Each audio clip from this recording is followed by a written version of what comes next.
Hello, everyone. There we go. Hi. Hello. How is everyone doing, chat? And welcome to Drusatta Rise of Legend, Episode 4. How's everybody doing tonight? Everybody having a great night? Dealing with a little bit of audio problems, fixing them.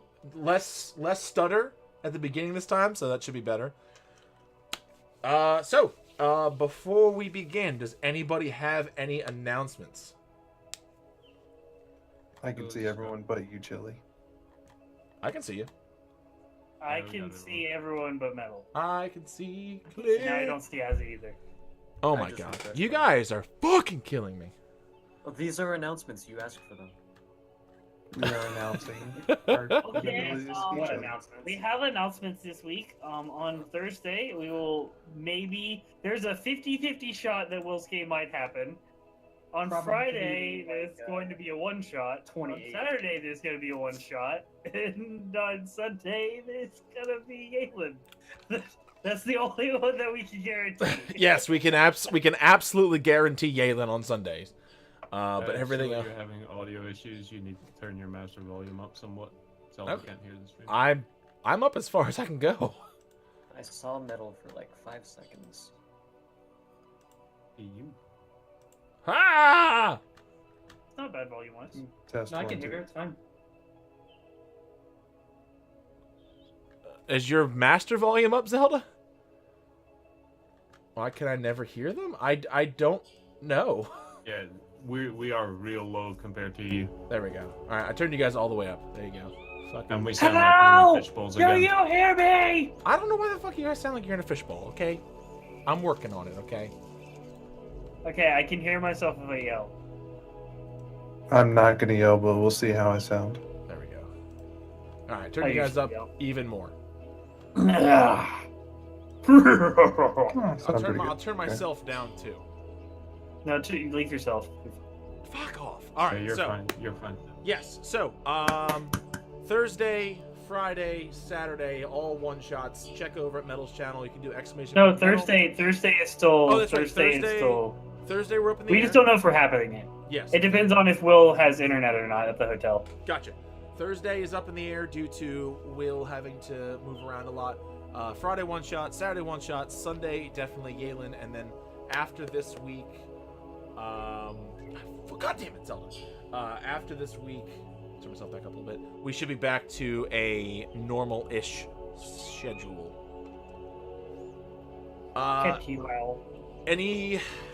Anything else? Nope. I'm we can working do? on the setting for my campaign. Ooh, Nice. isn't that fun? Fancy. Don't forget to buy our merchandise that doesn't exist.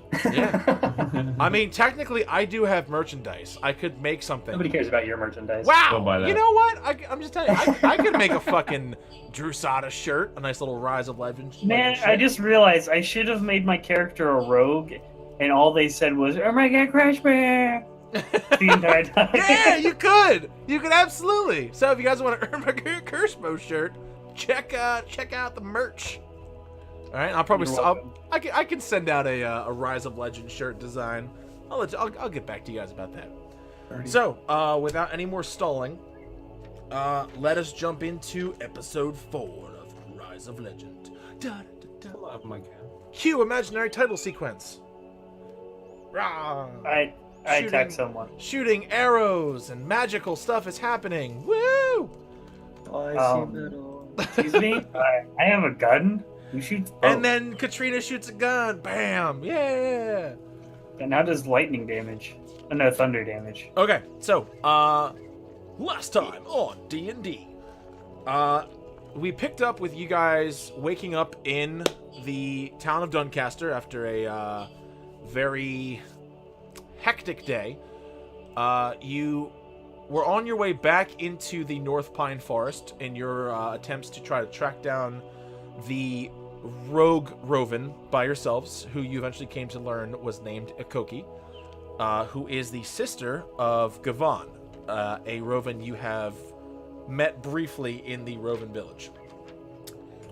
Throughout your search, you unfortunately were not able to locate her, but God damn it, Metal, okay? Every time you refresh, I lose you, then I refresh, and I lose you again.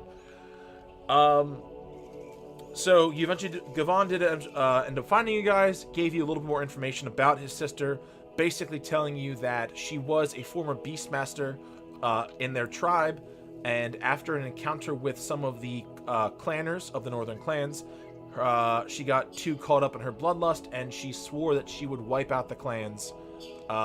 She's a bitch, direct quote. That is true. According to her brother, massive bitch.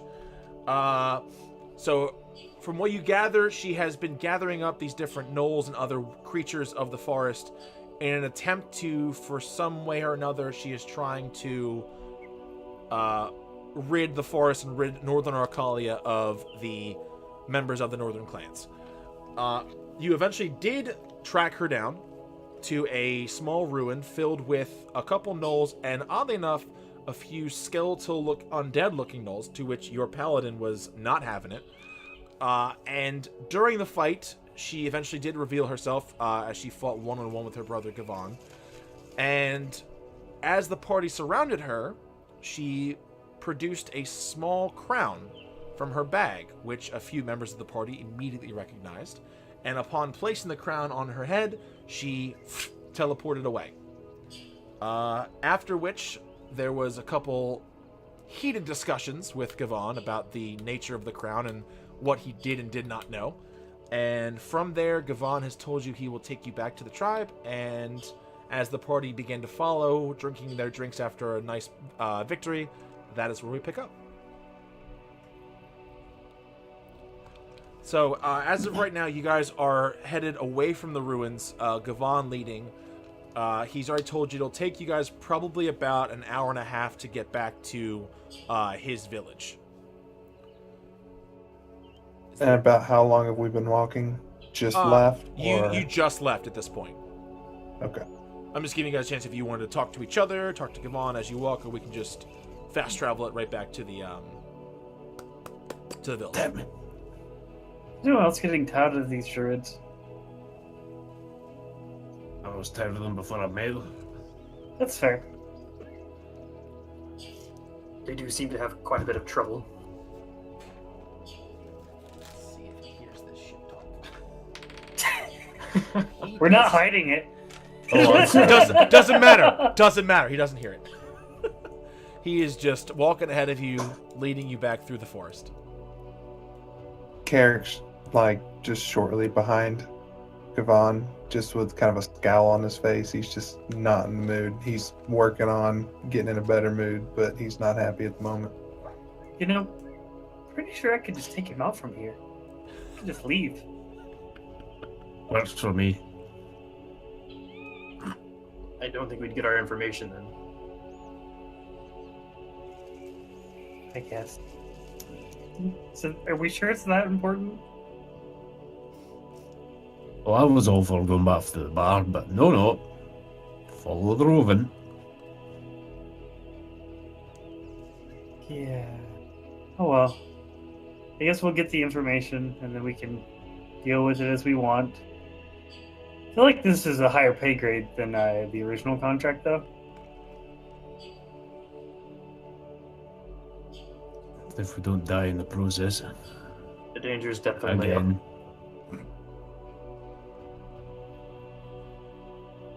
I kind of shoot Carrick a look that's sort of like, if only they knew.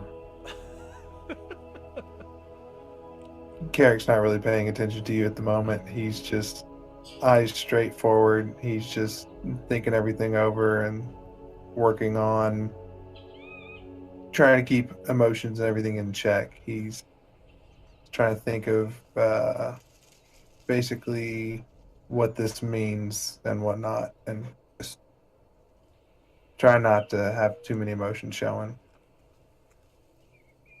Okay. World question for the DM. Yes. For the Elvish everything, is it sort of general knowledge that the crown, basically, do people know that the crown exists and still exists, or how would we have been taught about the? So, from what you know about the crowns, you know that they were these mythical items that have been featured in folk stories. some stories have them having immense power. Some of them, they were just symbols. It's something where, depending on where you hear it from and who you hear it from, it is drastically different. There are some people who claim they never existed. Some people who say they do exist, but they're just crowns. There's some who say that they only appear during times of need. It's very word of mouth, very oral history, where the story has definitely changed over time depending on both the principality who's telling it. A lot of times they will tell the story to benefit themselves, or also benefit whatever they're trying to get out of telling that story. Okay. Quick question for the DM. Yes. For Anarta, what would be the primary sister that they would follow? Because as far as character, so Anarta is the war dancers. Well, that's the one that Baywin said he was from, that I currently believe. Yeah, so from what you know, there is a pretty healthy balance of following all three. A lot of times, the only time they ever really differentiate is when they are either a cleric, paladin, or some sort of holy figure. Gotcha. But in terms of just the general everyday person, general everyday Adohanar, they do follow all three, respectively. A lot of times they honor them during different parts of the year. They have different celebrations depending on time of day. It depends. Gotcha. So it would be kind of a odd question to ask him which one he followed, considering I'm really just more of a specialized person, since generally, as you said, they're all Yeah, I mean, you could absolutely go ahead and ask and glean something from that. Well, I was gonna Carrick's gonna just kind of sideways looking at Faywin, and so which of the sisters do you prefer your prayers to go to? Let's see. Open up that World Anvil page, baby. I'm doing it. And you and Chad open it up too and follow along. Fuck that. I don't get paid you. Fuck you guys. Basically, I already have it open. If Fiona, I've got all three pages up. I know nothing about elven lore, so I don't even have it up. Exactly. I'm the same way. Fuck elves. Wow. Haters gonna hate. Wow. Elves don't pay me enough to care about them.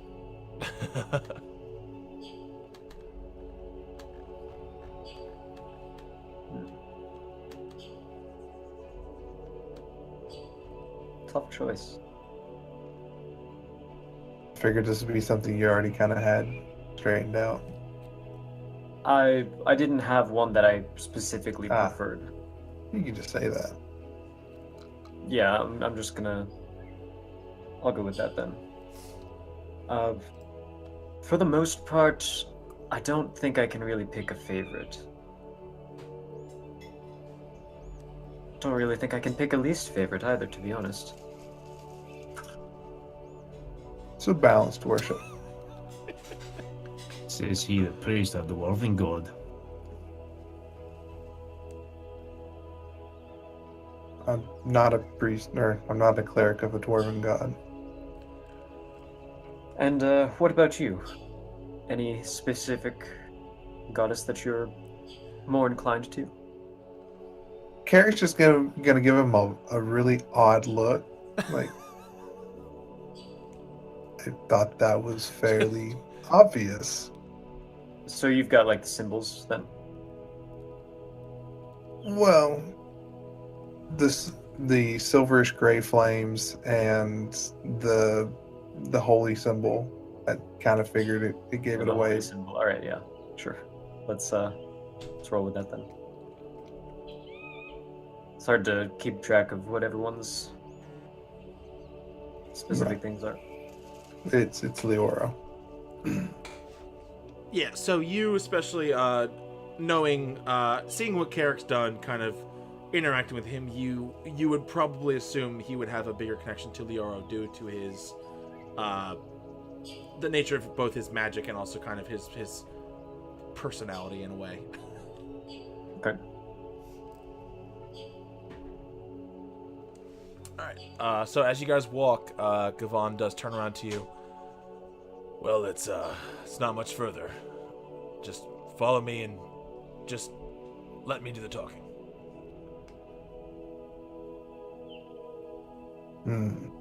Sounds good to me. So you guys continue walking for another hour, and by the time you guys do finally reach the village, he does take you in through a different area this time. Let me just bump you guys over to a different map. Oh hell, map, we're all gonna die. No, just We're all dead. it's a cinematic one. That's all. Okay. No fuck you walks. No, Anytime no, anything no, happens, no. we're dead. No battle. No battle. Can I roll a perception check? Sure. What are you looking for? Ewoks. Okay. you fucker. No, there are indeed there are no Ewoks at all. So no halflings, No, hairy. there's No no furry- There are no furry furry little halflings. There are no furry dwarves. There are no Ewoks. You hear from a bush. Yup. Okay, okay. Roll initiative, you fuckers. Get no titles. Oh, we All get to right. kill an Ewok? Fuck yeah. No, there's no Ewoks. God damn it. So Funny enough, that's my best initiative I've rolled so far. God, you enter the Roven village. This time, I think about this point, it's about midday, I believe. You motherfuckers. Okay, so anyway, you enter the village. As opposed to last time where you guys kind of were taken in a bit more sneakily, this time you do see there are a lot more people kind of moving back and forth. Many people do seem to be wearing mostly the same thing. There's a lot of leathers and hide armors. Many of them seem to have what looks to be war paint on different areas of their face. Most of them have a bow sling over the back. A few of them are carrying in carcasses from different areas. It seems as though most of the hunters may be returning at this point with whatever food they may have captured, whatever animals they may have slain. And as Gavon takes you, he turns back to you guys. We're gonna have to go speak to my father about this. Just, if anyone tries to talk to you, just keep your head down and keep going. We don't really want to be bringing any more attention to us than we have to. Is that a short joke? That's how was that? No, I mean just don't bring attention to us right now. Oh, I see how it is. There's no keeping his head down. Carrick's just, he's set on a mission and he's just going straight for him. Close enough to the ground as it is. I He think it's doesn't fine. care who looks at him. I've never been one for substitution and espionage, so no, not a bit. Yeah, this is not a subtle group. Yeah, I get that, but there's a lot of things that we need to kind of keep private for right now. I don't want to bring in the matrons to this. Katrina disappears. But the fact that you're taking in an outside party to sort out your inside problems. Besides that, please follow me. And he was going to try and take you guys through. You guys are heading towards what would be the middle of this village. And as you look around, it's not a village like the normal human villages, like Doncaster, any of the places you've been to so far. Carrick, Faywin, you've seen places like this on your home continent, but they're kind of few and far between. From what you can see, most of the buildings are either built into these massive redwood-looking trees, or they're kind of built off of. There's a couple where there's a lot of different gangplank bridges spanning from tree to tree, where there are a couple houses further up into the trees themselves. And from what you can tell, actually make perception checks.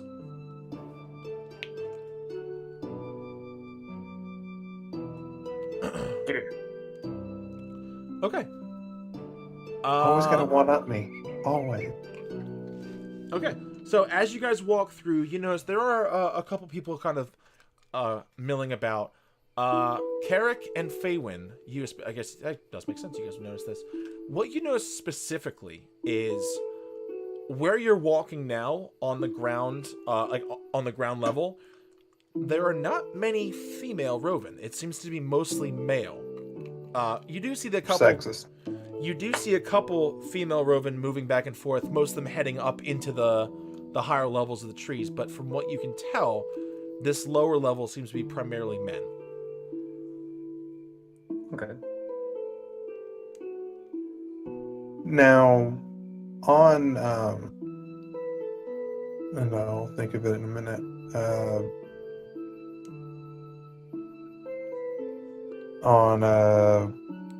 Wow, where? Oh, Karen Tasav, on that continent.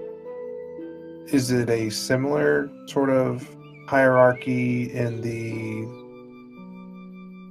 Ado Nahar lifestyle? Is it more led by matrons, or is it more? No. From That's what you what- guys know, this is specifically a Roven tradition. Okay.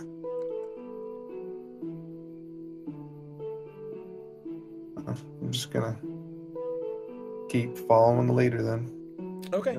Faywin, also with your natural 20, as you kind of gaze around noticing this, your eyes immediately go up to the second level, trying to see if there's anything different about the second level. And you do notice that there are primarily more female Roven up on the second level. You also do notice that there is one specific figure who seems to be kind of watching your group as you move your way through town. And even from where you are, she's about 40, 50 feet up, but you can still make her out pretty clearly. Did she see me?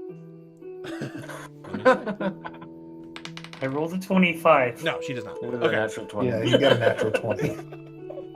So, what you can see is a very tan-skinned woman. You can't quite get her height from here, but you're guessing she's clearly probably somewhere over 6 feet tall. She has almost jet black hair that's short in the front, and it kind of goes... it gets shorter as it goes back. Kind of like what we would know as a bob haircut, basically, but the front of it's longer than the back. If you've ever played the Star Wars Old Republic MMO, it's Mako's haircut. I don't know if anybody ever played that. Anybody gets that reference? Just me? I'll go fuck myself. Okay. She's cute, nerd. I get it. Okay. And what you notice is her... she has a very gaunt-looking face, and she has these very long, flowing brown robes with these green lines that seem to intersect at different parts and kind of wind their way up over her shoulders, and you assume back down the back of her long robes. And she's just kind of she isn't really saying anything. She's just watching as you guys cross. Okay. Is there anybody drinking ale? What do you say? Is there anybody drinking as we Um, walk through? as far as you surely can you're tell, not gonna drink that elven ale.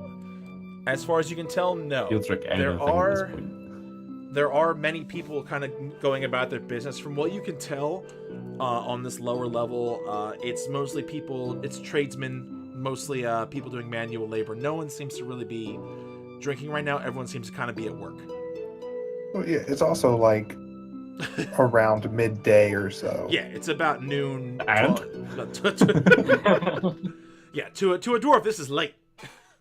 Oh no, I drank that. I'm pretty sure I you drank downed at the end of last session. That's why he also did a con save earlier, but rolled really high. Yes. Yep. So I'll turn to Kavon a bit and say, so tell me a bit more about the matrons. The matron. What sorts of power do they hold? Are they a very trusting group? Have there been any problems between the matrons with each other? So as he keeps walking with you, it's different from tribe to tribe. We have 3 matrons here, and they disagree from time to time. But it does seem as though overall they usually on the same page. As for their roles, I mean, we have 3 of them that handle 3 very different things. We have Matron Lindis, who is the head of the Beastmasters, and actually she was the one that was closest with my sister. And there's Matron Kalind, who is more or less the figurehead of the village. She doesn't really She takes care of most political matters. She does any dealings with outside traders. And then there's Matron Vika. She's the oldest and the one most in tune with the natural magics of the area. Can I get those names spelled Yes, out? I will put that in there, of course. Was that second one Clint or Kalind? Kalind. Kalind. Okay. Yeah, Kalind. So Lindis, Kalind, and Vika. I was a little bit off on all of those. I was 1 for 3. I didn't write them down. Matron. Neither did I. We get it, Metal. Beastmasters. You said the first one was over Beastmasters. The second one was. Yeah, What, so like, some- basically what Gavon tells you is Lindis is the head of the Beastmasters. Kalind is more or less the head of the lawmaking in the village itself, and she deals with any outside contacts, meaning traders, merchants, things like that. And then Vika is specifically the one who's most in tune with. She's the most druid of the druids, if that makes sense. Okay, and as a follow-up, I'll also say, how are they very trusting of you and the rest of the people? Perhaps the sages, your father. Well, Seers. yes. As a seer, my father does have a close relationship with Seer. with Matron Vika. My family was close with Matron Lindis for a while, with my sister being one of her best beastmasters. But ever since she's left, it's been a bit of a rocky relationship. We haven't seen her around much, as she's out leading hunting parties. Kalind, she has far more important things to do than deal with my family, so I don't have as much of a relationship with her as I would the other two. And I nod and keep going. Keep walking. Okay. As you guys continue to walk, you do catch a couple stares from most people as you walk through, but most of them just continue going back to the work, and no stares linger for too long. Basically, a couple do seem a bit inquisitive, seeing the dwarf. No one sees Katrina at all. I wave. Do any of them have anything of value sitting out? From what you can tell, just tools, a couple raw materials. Nothing in terms of gold or gems. It seems as though a lot of stuff here is more from the woods itself. Thorin, as you wave, one of them, who kind of seems to be carving a bow out of a long piece of wood, kind of looks at you and just hesitantly walks While he's back. distracted, I want to try to take the bow. Okay. The bow that's like right in front of him that he's working on. Yeah, he's working on it. He Uh, doesn't expect the gnome. okay. No, he So expects the gnome. this is interesting because he's currently holding on to it with one hand. Okay. We'll be fine. Roll sleight of hand. Please roll a I'm natural debating 20. if it's going to be with Or a disadvantage. natural one. He's, I Roll can't. one, he's yeah. holding it. Okay. So, as you grab the bow, you give it a slight tug as you feel his grip kind of... Can I help you? No. That's about right. Stealth check and just walk off without saying I'm just anything. gonna just sigh, but Katrina, let's go, and just keep following him. Because I'm Well, assuming it's like a with the good bow. 21 perception, I'm gonna hear him talk. Yeah. So as you She kind of doesn't walk... say anything. She just as- keeps walking. As you walk away, he just very hesitantly just like... goes back to carving the bow again. Faywin, I tried to get you a new bow. I don't think it's done yet. You didn't want to give it up. You know, little one, it's not nice to steal things, even from elves. It wasn't stealing. It was taking without asking. Besides, I won't be caught dead using a Roven bow. Burn! Racism. Alright, so... That's fair. As you guys continue to walk, eventually Gavon does take you back to what you guys remember as the chambers of his father, the seer. It's the same, built into this smaller of a redwood tree. with a large opening kind of carved into it. No door, so to speak. It does have a pretty vibrant dark red. Can it be vibrant and dark at the same time? Kind of a dark red curtain kind of sprawled over the door. As Gavon turns to you, just give me a second. I'll walk right in. Okay. So as you walk in, you do see it's the same as before. It's a kind of an open chamber, probably about 20 feet in diameter. There are the same stools kind of arranged around a central small campfire, and along the far wall from where you're looking, there is the throne kind of carved into the wall with different designs of what looks to be antlers, branches, vines kind of coming out of it. And oddly enough, what you notice is the seer is not sitting in the chair. Somebody else is, as he is standing with his back to you, what looks to be mid-conversation with this person. And as you enter, you hear him, hello, sorry, please, matron, would you excuse me? And as he says that, you see this figure from the throne stand up out of her seat. She is clearly 5 inches taller than he is. She's probably about 6, 8, maybe 7 feet tall. And as you look at her, you see she does have her hood up, but there's this very long, just as it starts off kind of light brown, and it gets more and more gray as it reaches down to about her stomach. And you see kind of like from what you can see under the hood, you see just a very wrinkled, brownish tan skin. And she kind of looks at him. Until next time. And she just walks her way out of the chamber. And I'm assuming she's walking past me? Yes. Okay. Then I'll give her a slight head bow. She returns it, and she exits. At this point, Seer Helio, he sits back in his chair again. Well, I see Gavon has brought you back. Have you found her? Have you found my daughter? We encountered her, yes. We have a few questions. Oh, of course. I was hoping you would have returned here before you went out looking for her, but if any questions you have, please, of course. And he motions to the seats around the small campfire. Gordon opens an eye from beside the wall that he's laying down next to. Why does your son want to kill her? Kill? He kind of looks up at Gavon, and Gavon has this look of just like, fuck.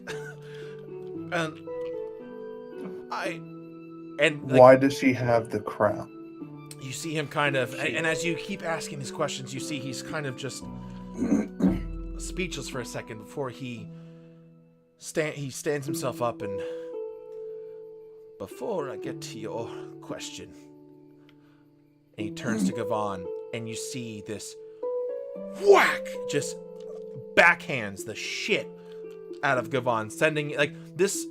Helio is much smaller than Gavon. He's probably about 3 or 4 inches, and he just sends Gavon tumbling to the ground. I will deal with you later. And then he turns back to you. I am so sorry. Please, what was your question?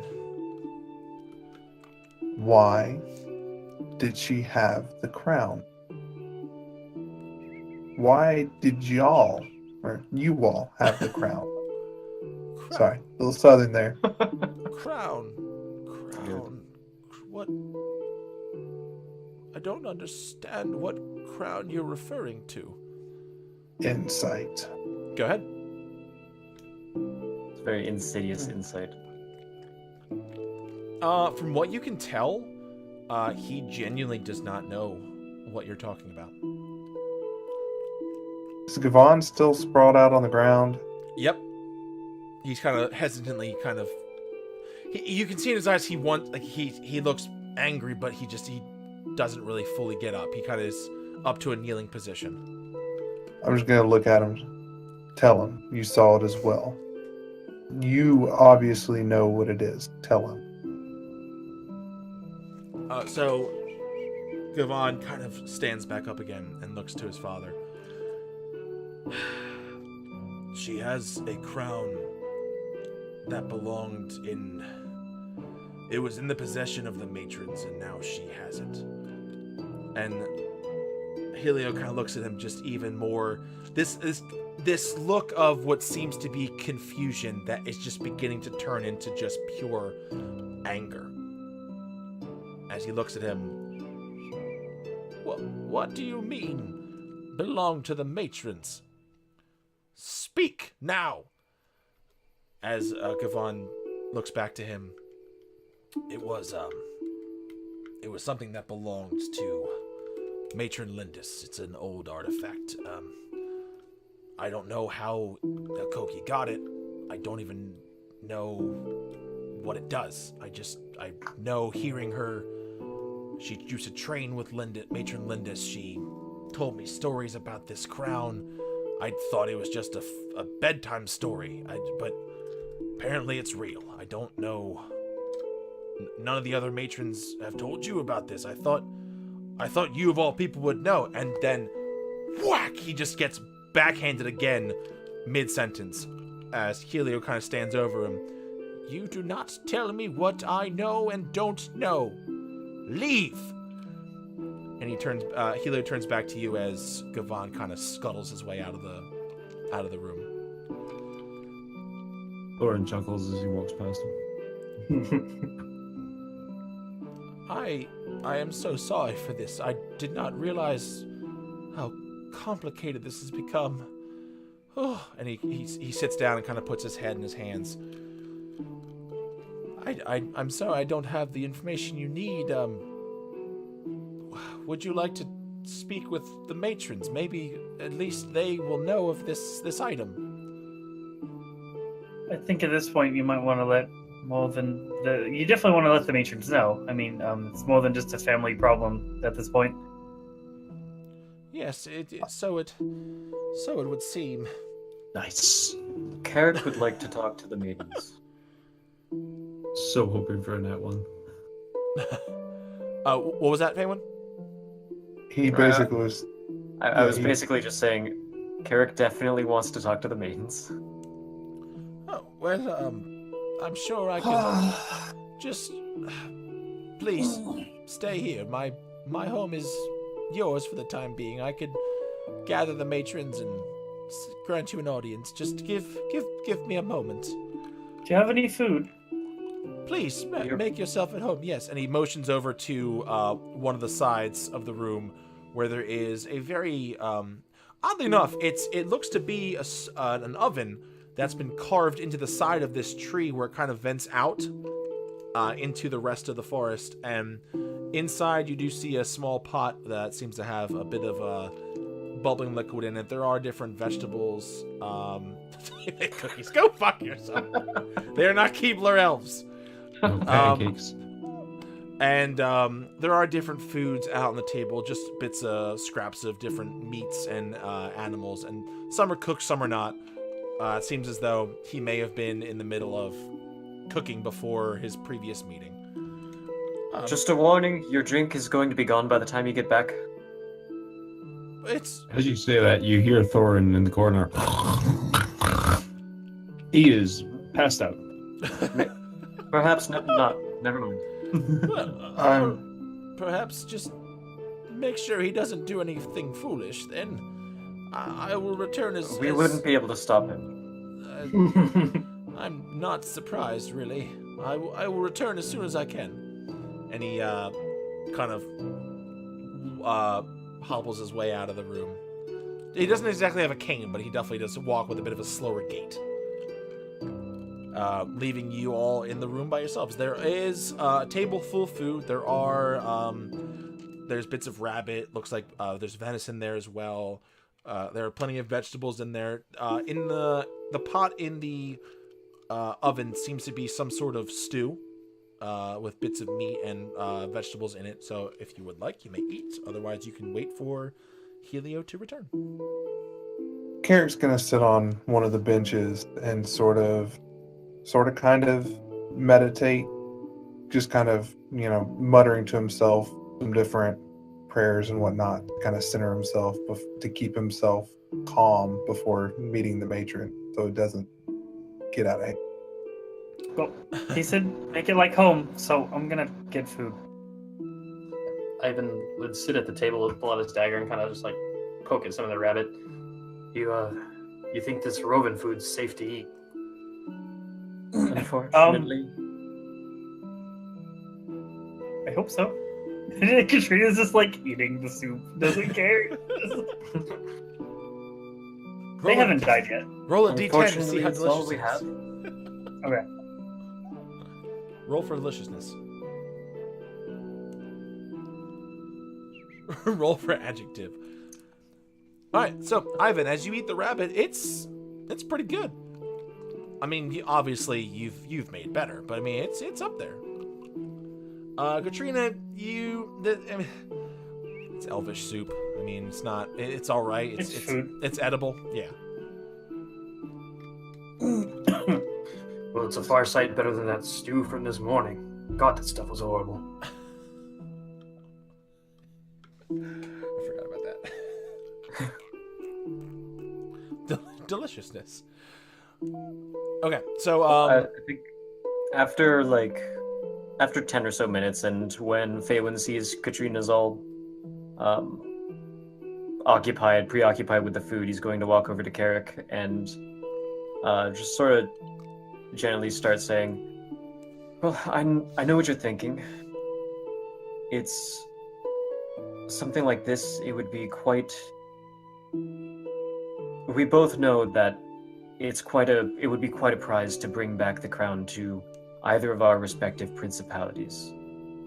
But I do believe that the more important matter at our hand is the fact that nobody should have this sort of power outside of the principalities in the first place. So I think we can both agree that our first priority should be wresting the crown out of her hands before we deal with any other matters between us." Carrick's just gonna crack an eye and just say, "I thought that was obvious," and then kind of close his eye back and just kind of All right, just that's sit there and keep meditating. good enough for Faywin. okay. So, about a minute or two after this, eventually Helio does return as he pokes his head through the large curtain. They're ready to see you now. Just please follow me. More walking. Yeah, just a bit more. And I know it's a bit much on the old legs, but just a bit further. You don't need to patronize her. I kicked Thorn. That I wasn't patronizing. No. It's her. kind of a pain. Just Thorn notice being kicked. Please fail this. Damn it. Thorn, we're going somewhere else. Dragging his body around again. Where are we going now? Talk to the matrons. About what? Stuff. I don't know. Wonderful. Alright, suppose I better keep you out of trouble. Legitimately, she has no idea what they're talking about. Stuff.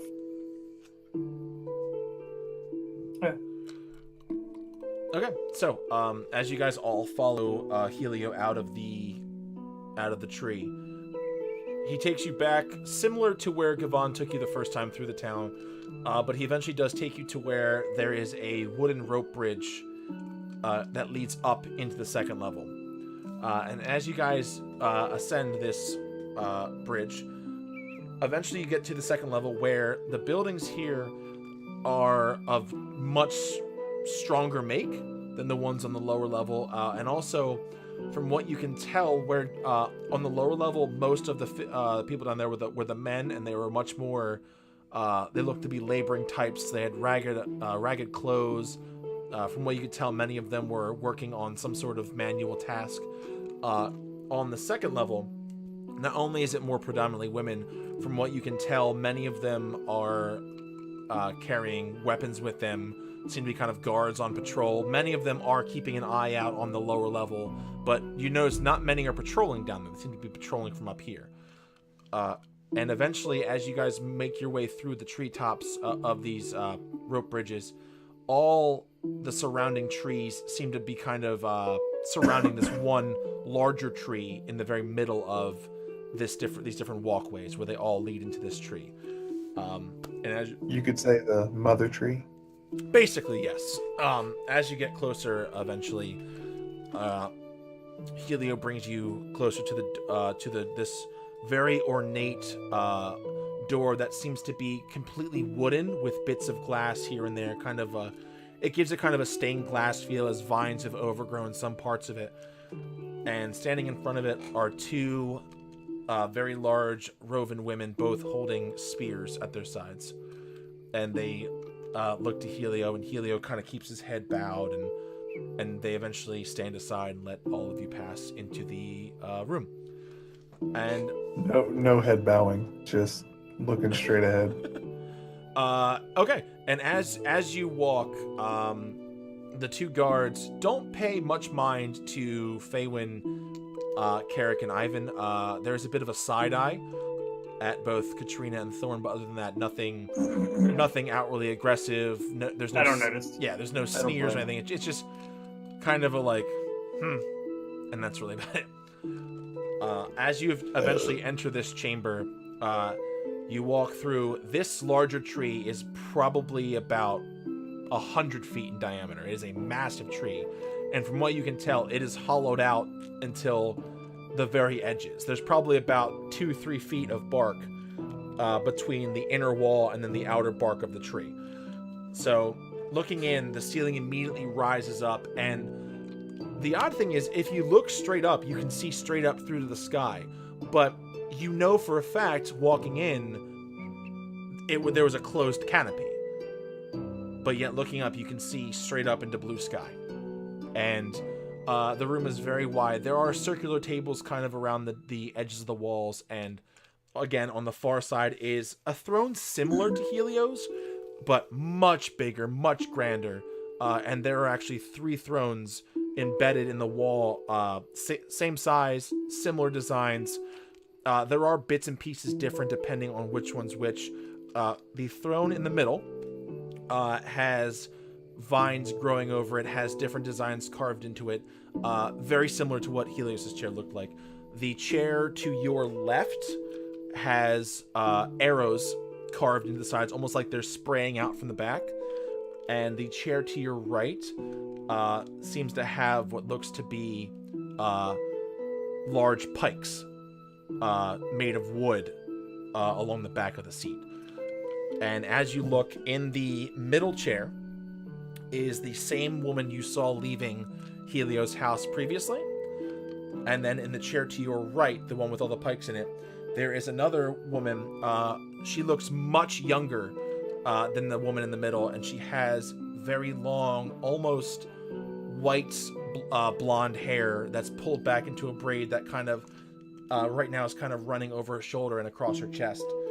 Her skin is very deeply tanned, and her robes have a very similar design. Faye, when you recognize this design, it's the same exact design you saw on the woman who was watching you on the rafters above when you first entered the village. She has the same kind of design going up over her shoulders and what you can assume is back down her back as well. And as you enter, Helio looks to the 2 women. The third chair conspicuously empty. And he bows very deeply in front of them. Matrons, I bring you adventurers from... I never really asked where you come from.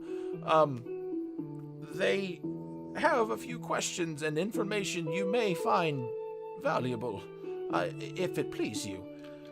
And the old woman in the middle chair kind of raises her hand. You still only see kind of like from her nose down as her hood is still up, but you do make out a bit of a smile as she kind of puts her hand up.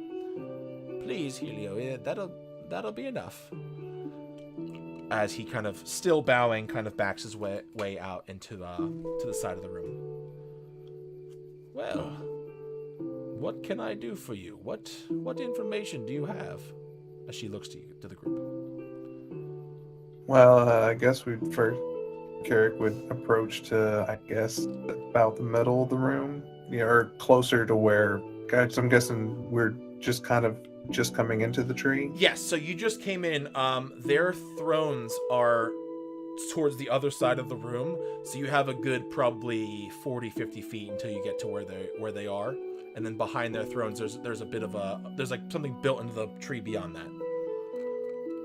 I guess I'd scoot up about 10-20 feet, so there's about 30 feet between us, and Carrick would just give a respectful head bow. Thank you, matrons, for seeing us. We do have a few questions.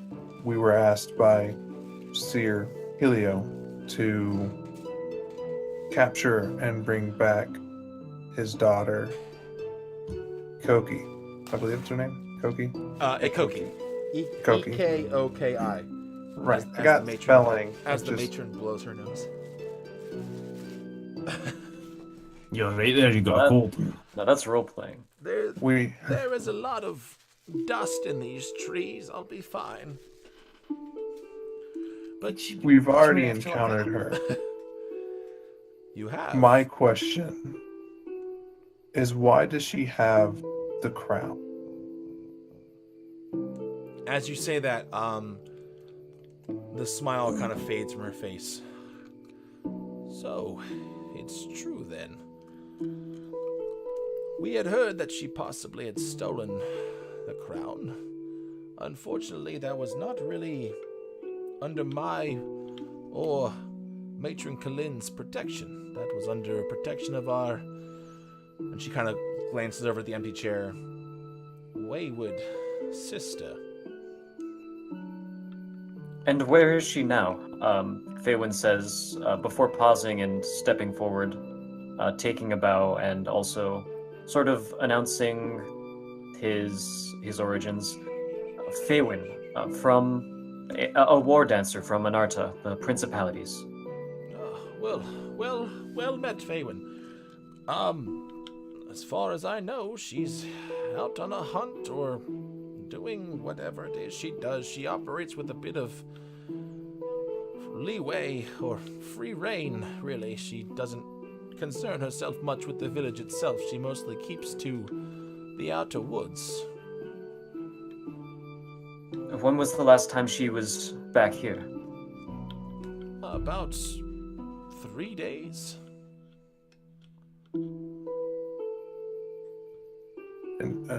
And this is the DM. Last session, Gavon said that his sister had gone missing or had left 20 years ago. No. I think she had left. I think it was like 200 years ago. 200 years ago. And she took the was crown 300. with her when she left, right? As far as he knows, yes. So she's been gone a while. Ekoki's been gone for over 200 years, yes. And Okay. Gavon said he thought that she had the crown with her when she left. Okay. Then Carrick's just gonna ask. So, if you thought that you had heard that the crown was potentially gone, how long ago has it been since you thought the crown was missing? Because we heard that she's been gone, that Ekoki has been gone from the Roven for nigh to 300 years. Yes, she has been gone for about that long. The crown rather recently. Unfortunately, about 2-3 years ago, we had heard it'd been taken and spotted elsewhere. We just figured it was rumor. People have been trying to pass off artifacts for our artifacts since we've been here. And And yet when- you didn't decide to check? We had been told that it was under safe protection. When was the last time you personally saw the crown? I haven't seen it for about 100 years. It's not one of my artifacts. I was not given to I'm not its protector. Can I just insight this whole conversation? Yeah, of course. And the third matron never said anything about this missing crown? Up until a few days ago? Or years? No, nothing. What specifically are you inciting, Carrick? It wants to take hundreds of years to find things. Basically the general truthfulness of what she's saying, I guess. From what you can gather, she is speaking plainly. She is very straightforward. I like her already. Yeah, from what you gather, this is very much the I'm old, I don't want to deal with this shit kind of an attitude. But I don't give a fuck. Yeah. Yeah.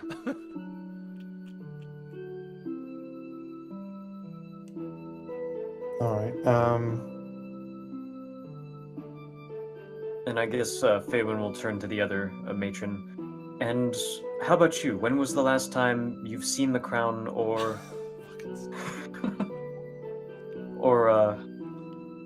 has the third matron talked to you about this artifact?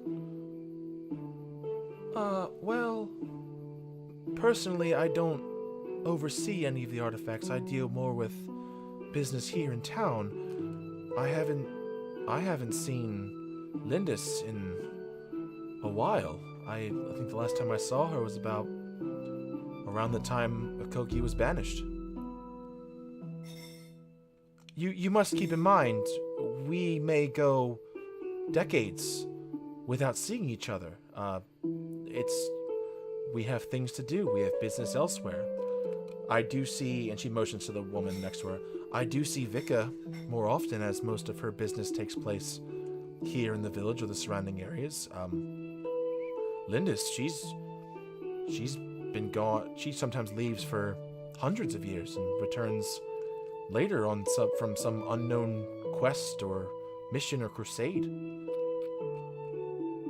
And you said the last time you knew she was here was about 2 or 3 days ago? Yes, it's rare for her to return. She usually stays for a few days and then she leaves. She returned to the village and informed us of what she'd been up to, and then seemed to leave. Has she been acting any differently this last time, or any time in the past 100 years, maybe? The older woman speaks up. 200 even. You mean any less of a bitch? As the younger woman says, Vika, and kind of like taps her arm. Carrot cracks a smile. I'm sorry, I'm not really part of this conversation at the moment, but you're telling me that one of your members leaves for 100 years and comes back for 3 days and then leaves for another 100 years, and no one thinks to track her movements at all? We're not very social people. Yes, I mean, Avika speaks up again. We don't really see any reason to watch her. She's one of the matrons, and what is 100 years? That's a blink of an eye. Right.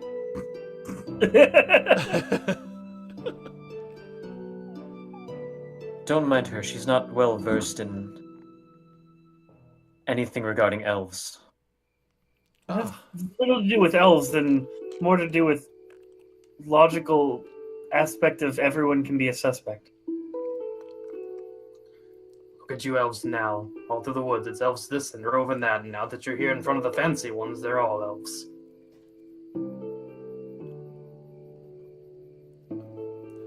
Vika kind of chuckles to herself as you say that. Yes, there is no love lost between us and our older cousins. And she kind of motions to Faywin and Carrick. Head bow. Just slightly acknowledging what she said. Likewise. Staying cordial for now. Yes, they view us as children, and we view them as, well... And you see Kalin kind of glares at her, like, mouthing, no. And Vika's like, we view them as something else. Let's leave it at that. And she kind of bows. Dumbass, did you fight too much? She laughs much louder this time. Your words, not mine. As Kalin kind of just puts her face in her hands. Just... Definitely getting the vibe of, like, this is the old grandma and the woman trying to keep her from just being too crazy. I love her. She's great. I love sassy old people. They're just the best. So we've determined that they're both gone and have been for a while. Do we know at all where No. Ekoki might have gone? According to them, no. I mean, I imagine someone could scry on them, someone who knew them, but I suppose such a thing could be accomplished. And she kind of looks over to Kalind, and Kalind rises from her seat, bows, and you see her kind of file out of the chamber, back out the way you came. Where were Lindis's artifacts held? Well, The it's specific crown, at least. It's part of our culture to not let any of the other matrons know where our artifacts are held in case one ever tries to gather them all. you just see Katrina visually face-palming at this point, just like her. Might there be an exception this time around? Well, I suppose.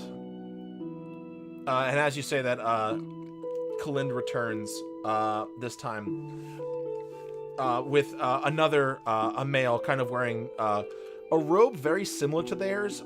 The patterns they go up a little bit, up to about waist height. They don't go any higher.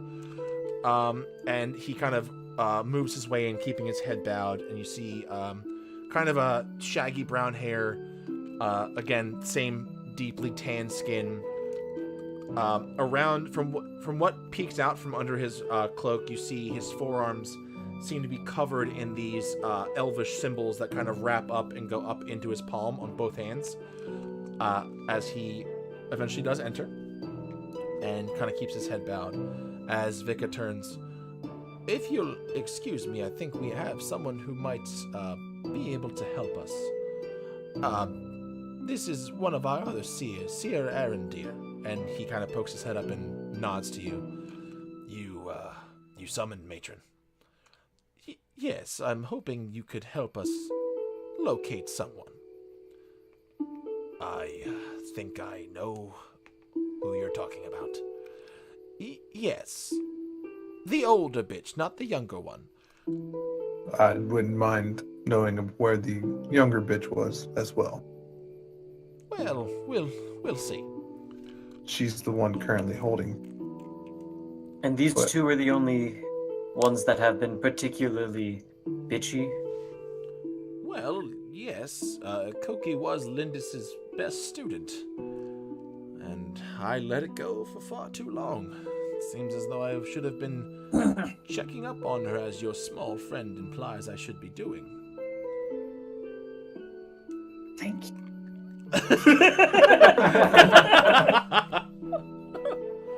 Fuck, I know where my mom lives right now. So, the seer Arendir approaches a small table, and you see him kind of touch a couple runes on the table as a center space opens, and a small orb floats up out of the table. And you see him kind of put his hands on each side and begin to focus intently on this orb. About a minute goes by before you see all the tattoos on his hands begin to glow, a very vibrant light green.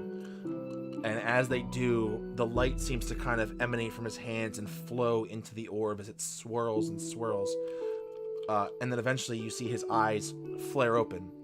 And from what you can see, they have been completely glossed over with that same green color. And you see him just staring into the orb. You got too much sunlight.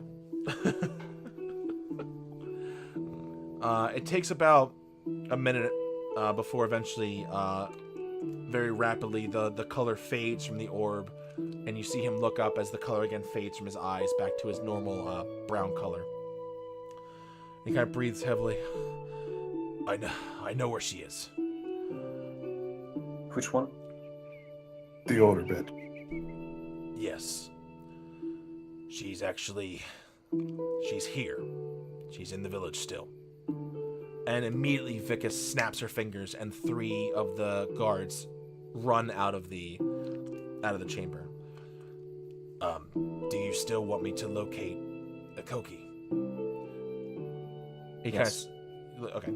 So Vika nods as he does the same thing. Again, his tattoos light up, the orb swirls again with the color.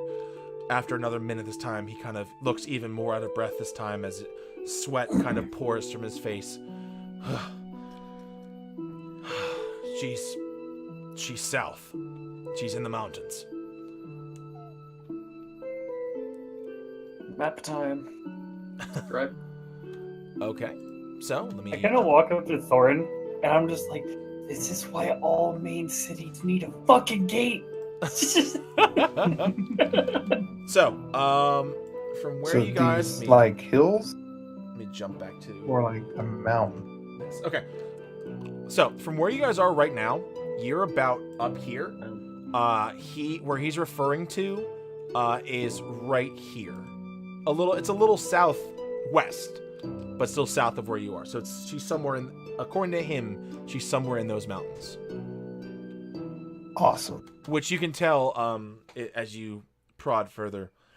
He tells you she's not far out of the forest. She would never leave these lands. She claims that everything she does is for the protection of the forest.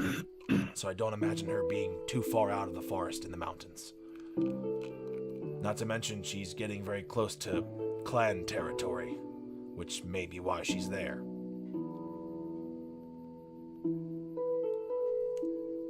And Thank how you. many You've other... done quite a service. Thank you. Matron, may I be excused? As she just nods to him and he makes his way back out of the room. Before you go, Yes. could you just see her? Or could you see what was around her? Yes. From what I could see, she was at a cave entrance, some sort of mine. With her, she had 2 of these creatures. They looked like gnolls, but a bit larger than normal. Were they dead or were they dead or alive? They were alive, very much alive. Okay. And We fought some undead ones a little while ago. Scourge. Undead. And he kind of looks to Vika, and Vika kind of just shakes her head. He says, very, very well. From what I can tell, just another note, she seemed to be on the attack. I don't know who or what is in that mine, but she's definitely there to kill it. Thank you. Well, I mean, we're not going to get there in time anyway, so. But we do know that it's not her current place of operation. I'm not sure. I was just saying that to the party. Oh, okay. Do you guys know what usually resides around caves in here? Trolls? What? Well, it depends. There are many creatures that roam the mountains. Not many make it down to the forest. We do know that there are some clan outposts in the mountains. We've had a couple raiders from time to time, but creature-wise, there are trolls. there are goblins. I've seen orcs in the mountains, wild orcs, clan orcs. It's kind of a free-for-all up there. I just have a feeling that if she's beckoning the gnolls to her bidding, the chance that she might use that mind trick on something a little bit bigger after she gains power. It's possible, but I don't know. And he kind of looks to Vika as Vika kind of sighs. Well, from what I know, if she has the item you say she does, then her power will not be of much use outside of the forest. She may have some control, but a beast or creature not native to these lands or the forest in general may not be as willing as the ones who are here. Can I do another history check to see exactly what she's talking about? Yeah, of course.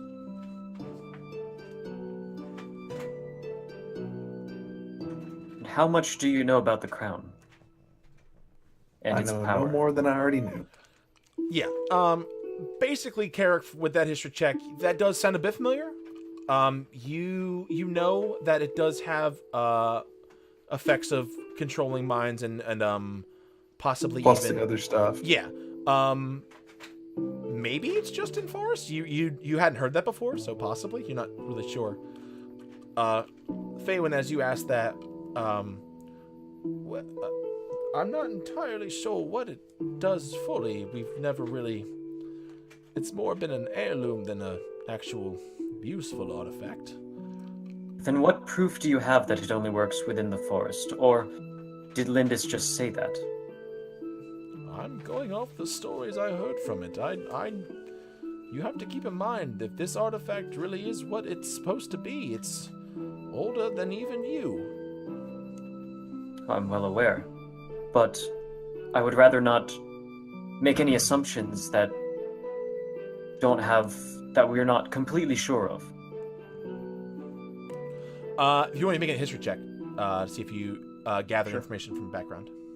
My history is pretty terrible. Okay. Yeah. Yeah. Same as Carrick. You've heard most of it, but you probably have the same questions like, is that true? It's just forest? As she looks to you, I feel it may be best to question Lindis if my gods return. And she kind of looks back to the door. No one seems to be returning. They've been gone at this point for about a couple minutes. Well, how big is the town? Not very. Okay. There's probably about 7 or 8 smaller trees that are in a circle around this larger tree.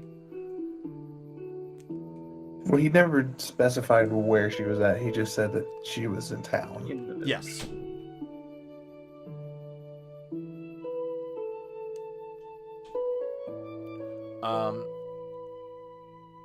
As you guys are continue talking, one of the guards does return. A female guard, another large. You see her kind of running in with her pike. She's gone.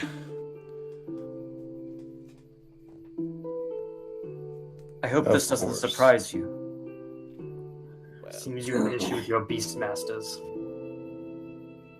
So it would So, seem. not to be those people, but see, there's these things.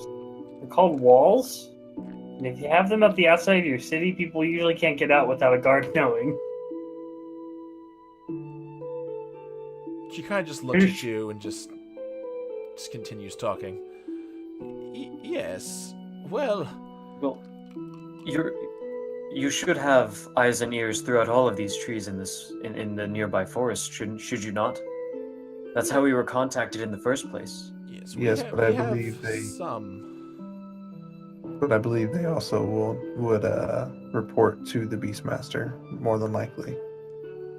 Not to mention there are other tribes in these forests. So some are friendly, some are not.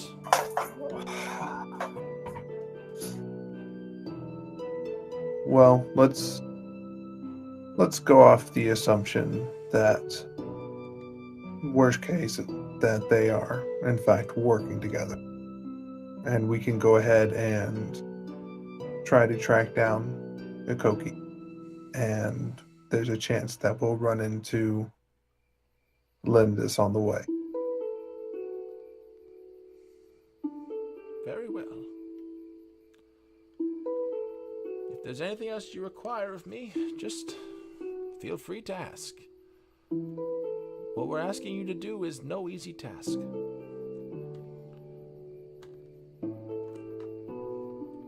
Well, I'll go ahead and inform you that when we do find Ekoki, you will not be getting the crown back. Is that so? And why is that? Because we're sending it back. It belongs with the principalities. Belongs in the museum. Sorry. She kind of just sighs. As you see, as you see Kalind look over toward, like, kind of like giving her a look like, come on. We can discuss that later.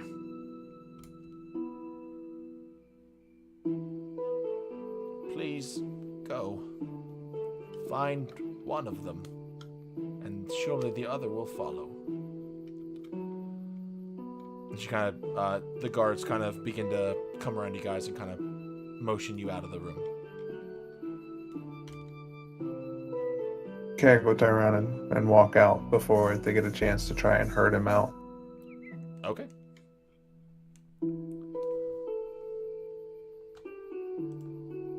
So, you guys are eventually kind of brought out outside this massive tree, to the same area.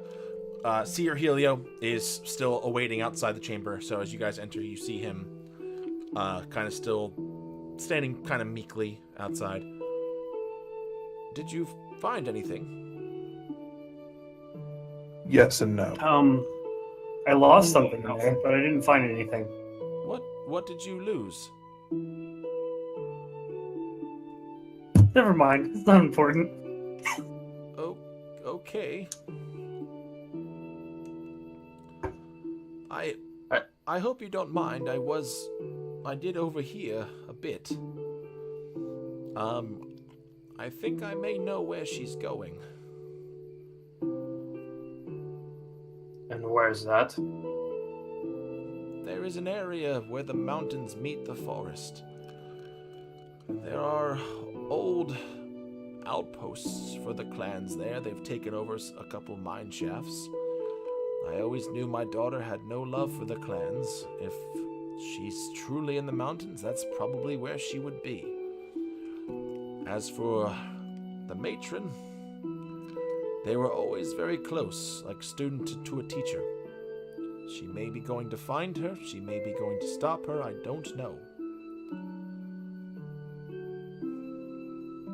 Well, as I told the matron, we'll assume the worst and think that they're working together until otherwise. Probably a smart move. If you would like, please accompany me. I'm a bit tired from today, but if you rest for tonight, I can at least get you close. If we were to leave now, how far of it on foot would it take us? Or how long would it take us on foot? Well, I do have a bit of strength left. If you were to leave now, I could probably place you within 2 hours walk. And if we leave tomorrow? Well, same place, just I may have a bit more strength. I mean, to be fair, whatever she's doing, she's already there. She's already doing it. Even at a 2 hours walk, we're not going to catch her in the act. It might be better for us to rest up. The best we may be able to do is search for clues after the fact.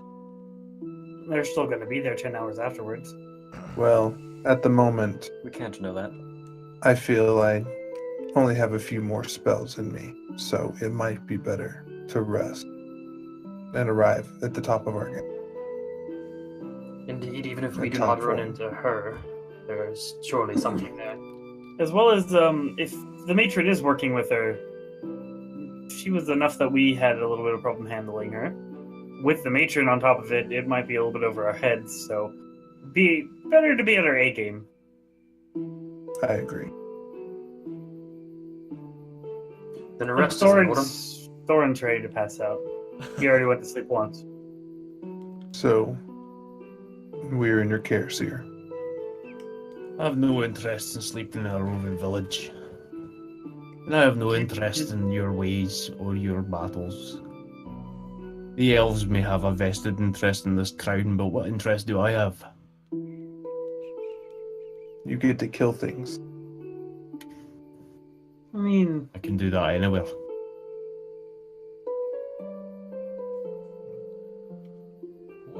What I worry is that this crown is poisoning my daughter's mind. And if she continues, she will start a war with the clans that can burn this entire forest down. I understand you have no dog in this fight, but I would appreciate your help. Because if they wipe out my forest, my people, they get a foothold here, they get stronger to attack your land too. I'd like to see them try that. that would be fun to watch. What motivates you, dwarf? Not much anymore. I fought for honor and valor once. What could be more honorable than helping people in need? Need spouted out of your own ignorance. I mean, losing track of not one person but two people for hundreds of years, can't even understand it. My homeland wanted to find me. They'd find me within 2 months. Yes, again, to echo the matron's words, 100 years is nothing. 100 years is a long time to look to for someone. But to the clans that could attack at any moment, what happens then? When your village is burning and you have no way of contacting one of your own? I don't claim to make decisions, I just follow my orders. Might be part of the problem. Everyone here looks up to the matrons and follows their orders blindly, and yet one of your matrons is possibly the problem, but she was never questioned. No one ever questioned her judgment. I don't understand how someone who has that opinion could get such a high position. Clearly this isn't a one-time thing. People don't just change over, well, I guess overnight for you. It might be 100 years, but don't just change overnight. This wasn't a gradual process. This has always been in their personality. It's possible. It could also be because of this artifact everyone talks about. We don't know what it does.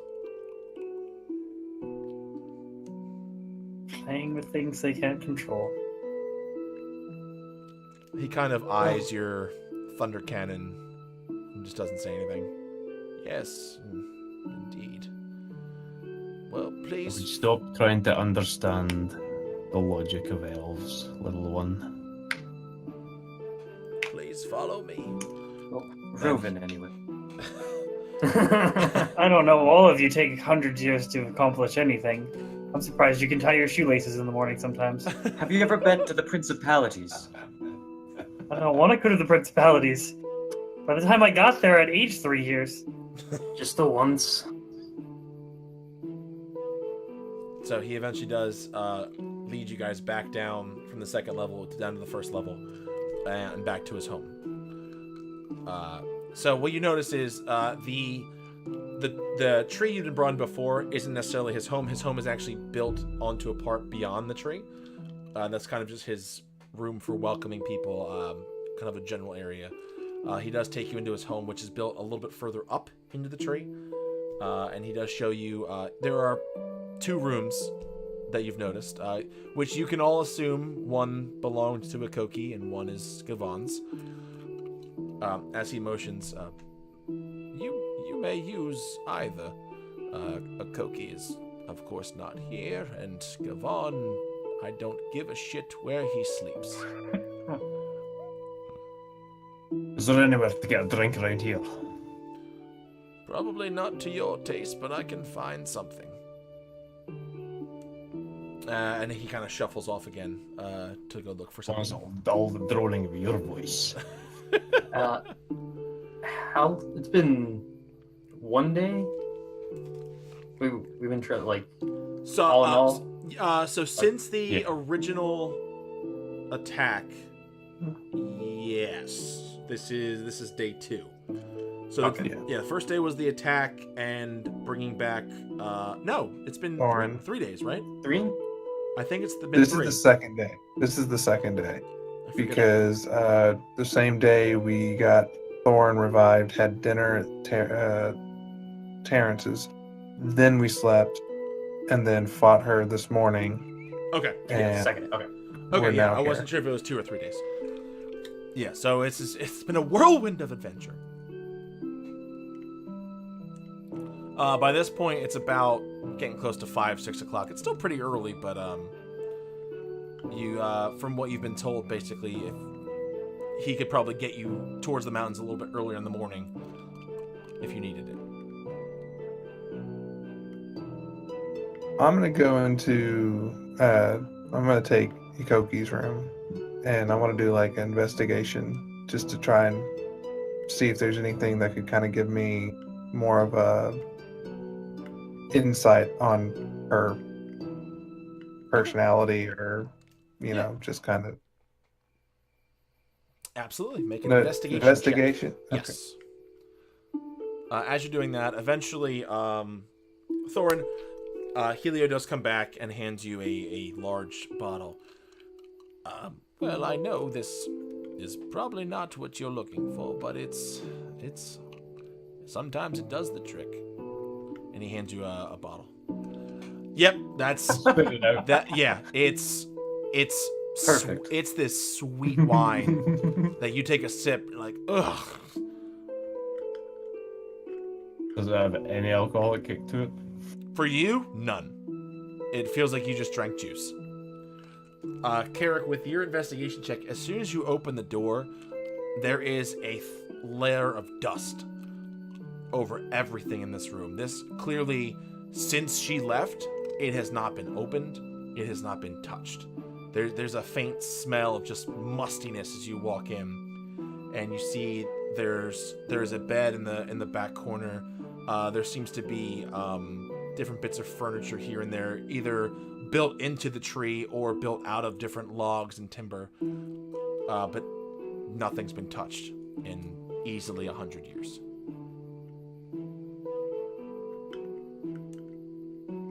All right.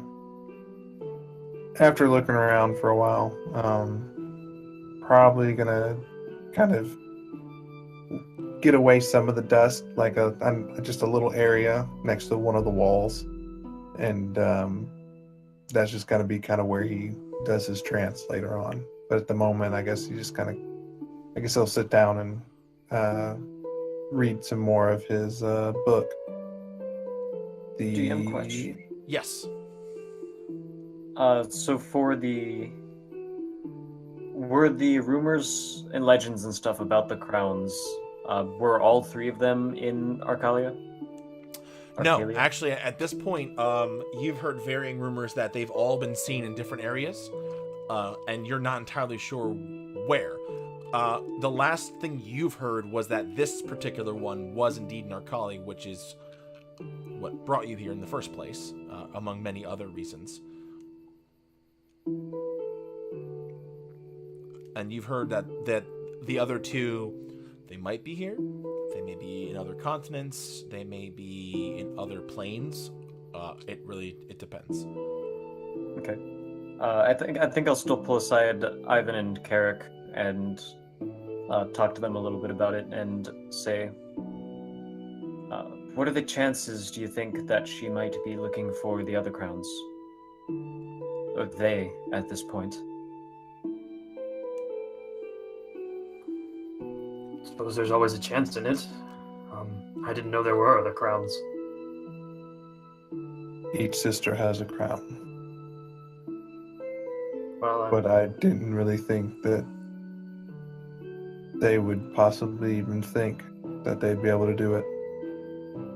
The Seekers have been looking for those quite a while. Would there be any reason that one crown would tie to the other two? Perhaps in any way that we might not know? Can I do I'm guessing it would be a intelligence check? Because I know that on your pages it says the combined powers of the sisters. Yes. To summon forth the Avatar of War. Could I do an intelligence check to see if the crowns are technically what you need to do that? Yeah, absolutely. Don't fluff it. From what you remember reading about, you do know that the three sisters together, in myths and legends, have formed what's known as the Avatar of War. But from what you remember, that they do that. The crowns are just part of their power, not what causes that. Gotcha. Mm-hmm. I may as well also try. Okay. Yeah, same thing. You know that their powers come from them, and these crowns are just a way to kind of that their powers have been focused, Infused into the crown. Yes. I sit down at Katrina and hand her the bottle. There you go, little one. At least one of us should take advantage of this situation. Why are you here? What's keeping you around?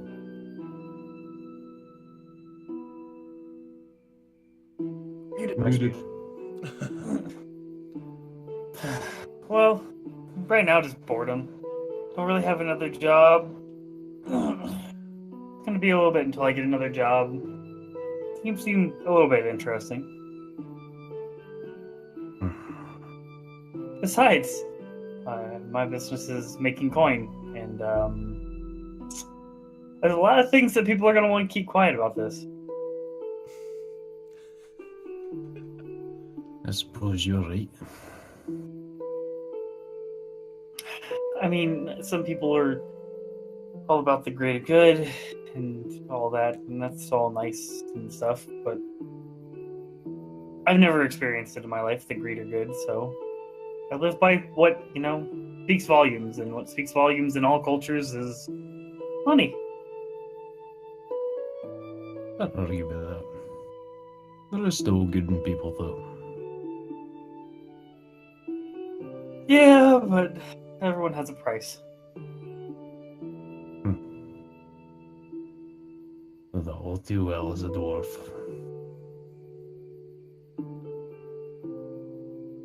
Anyways, I'm gonna get some shut-eye, because it's been a long day, and I'm tired of people being dumb. You're hanging with the wrong crowd.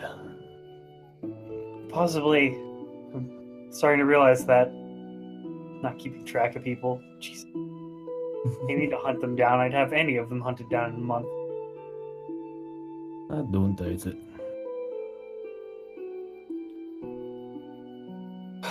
So what are you gonna do? Thinking about staying, or? Well, I have this weird niggle in the back of my head. Like, don't let the elves hear me say this, but like I owe them something for reviving me. I guess that's fair. Once that debt is paid, however, they can take their crown and their wars. That's fair. Oh, I apologize for tricking them into reviving you as well. Fuck you. Kind of just a part of the trade, you know. You see a lead and you see information. Go to certain extra lengths of persuasion. I don't blame you. You did what you thought was right. I don't know if right is the right word for it, but yeah. I did what will get me closer to my goal. You did what was in your nature then, and I can't blame anyone for that. Yeah, I think we're just gonna.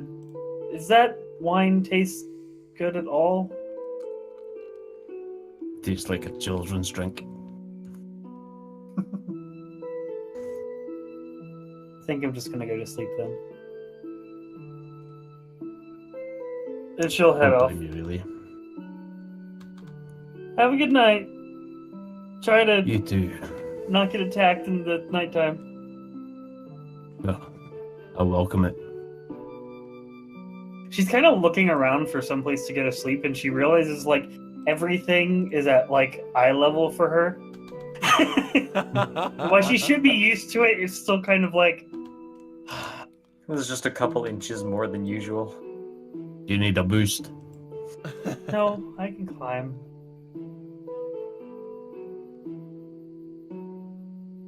I miss the gnome-sized house every once in a while.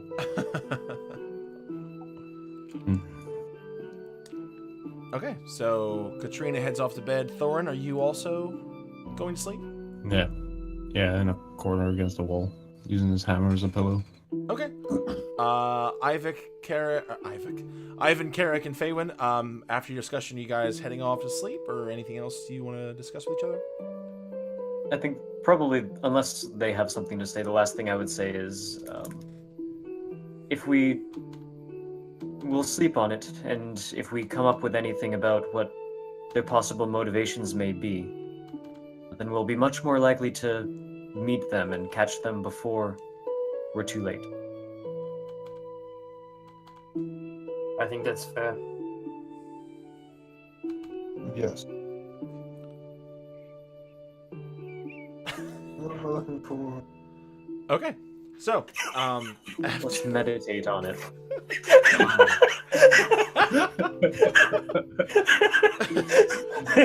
yes, meditate on it. Don't sleep on it. Okay, so eventually, all five of you separately do find your different variants of sleep or trance, depending on the person. And right there is where we will take a break. So, Break? yeah. What are breaks? Okay, yeah. I haven't Break given you time. guys a break in the first couple, so I'm gonna give it a shot at least. Make sure this is still working. Break Do you have a time? break? Do you have a As break? soon as you said break, I reached for my stream PC. Wait a second. Don't You're worry. turned off. I got to. Wait a minute. You're turned off right now. That's why I'm not Yeah. on fire. Okay. Oh no, it's on. Oh, I have to have it on, so I have the screen up here to see you. Okay, so It's we're gonna take a quick unnatural. break, guys. Probably about 5-10 minutes, just a quick bathroom drink break, and then we'll be right back with the next day. See you later, guys. Right.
And we back. God damn it. I have to change this shit again.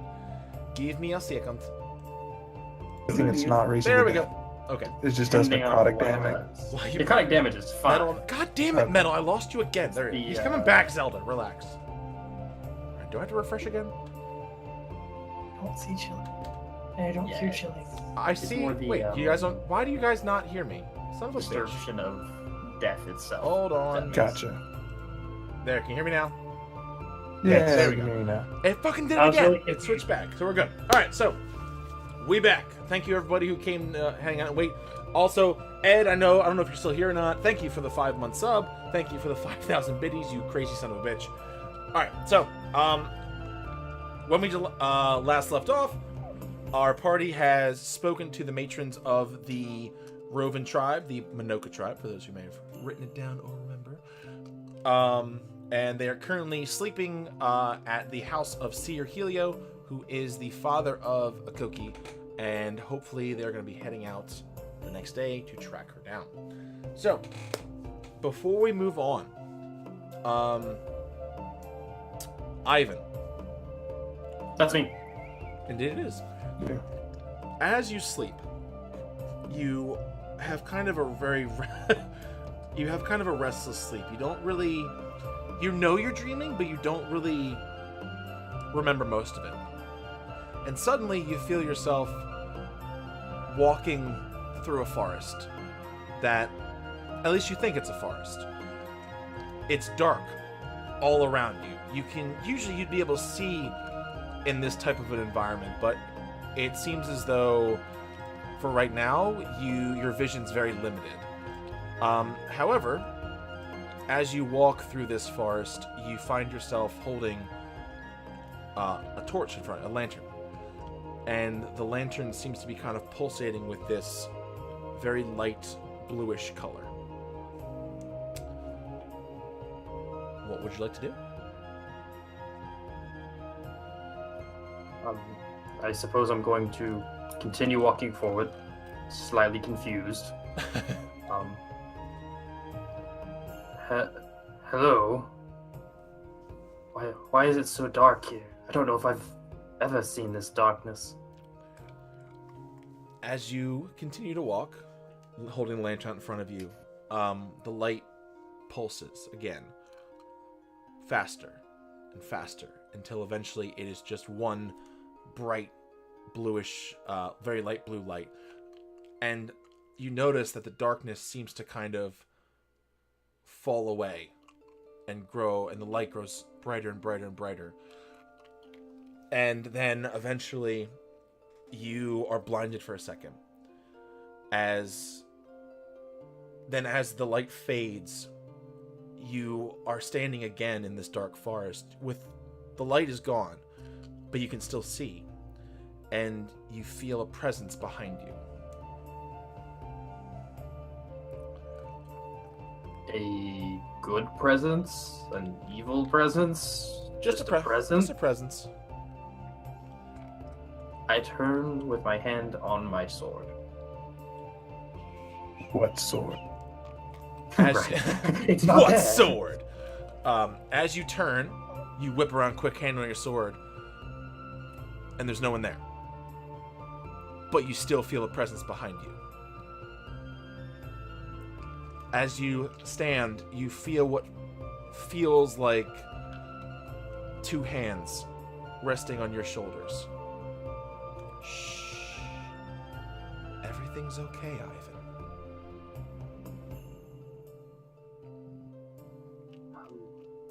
Hello? Do you not recognize me?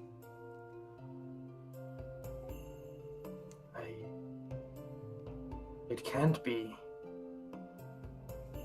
As you say that, you still feel the hands on your shoulders as from around the peripheral visions of your eyes, you see what looks like two black wings almost envelop you for a second and then pull back again. As you hear the whisper, "It is." Ivan would immediately drop to his knee. You hear a very soft chuckle.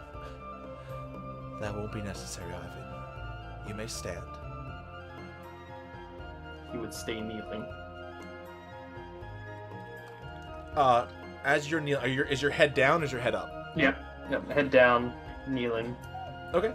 As you do, looking down, you see what looks to be these jet black boots walk from behind you and stand in front of you as you see this figure kneel, and a very pale white hand reaches out and takes under your chin and pulls your face up to meet theirs. And do you let it happen? Yes. As you do, you see a figure that you have only ever seen in writings, you've read about it, you've seen various depictions of it, but this figure with her pale white skin, hair black as night, and these piercing, icy blue eyes stares at you, and you recognize this immediately as Iona, the goddess of death.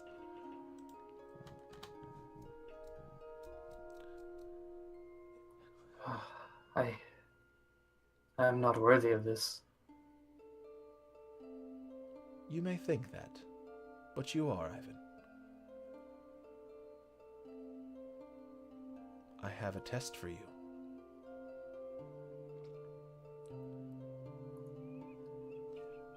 What is it that you will? She helps pull you up to your feet. And looking at her, she has what looks to be this very gaunt, slender figure, but she still exudes this aura of just... There's a bit of aura of what you seem like could be fear, but you don't feel fear. To you, you feel very comfortable around her, almost like a very reassuring presence. And as she looks at you, I'm sure you felt this perversion of life going on. I did. Unfortunately, this is but a taste of the problems going on. I have many who serve me, but not many who are ready to do what needs to be done. Are you that person, Ivan? I will do what needs to be done, or I will die trying. Very well.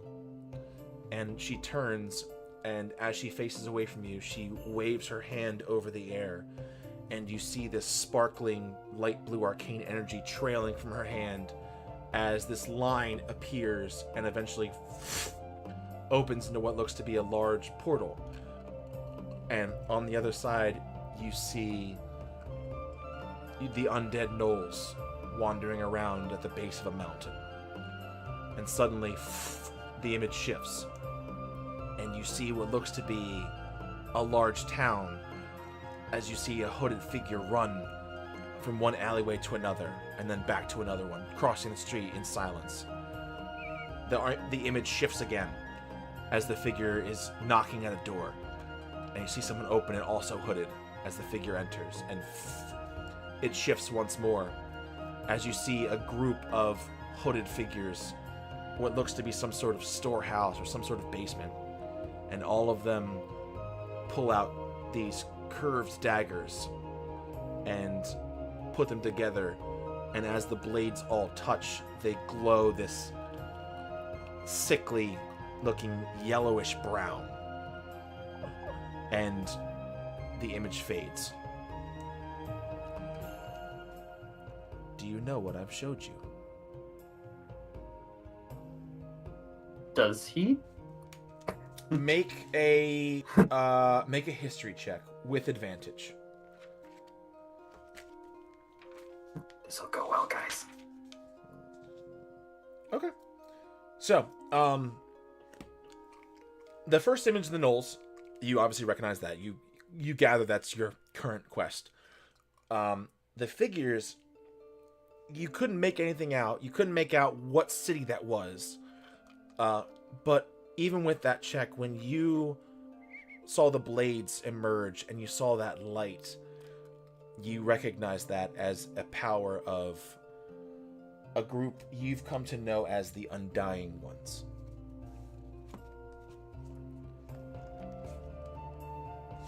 All you know is you've heard of them, and you know that they're some sort of necromantic cult. You're not quite sure what they are doing or what their mission is, but you know for a fact that... Let me look up my notes real quick.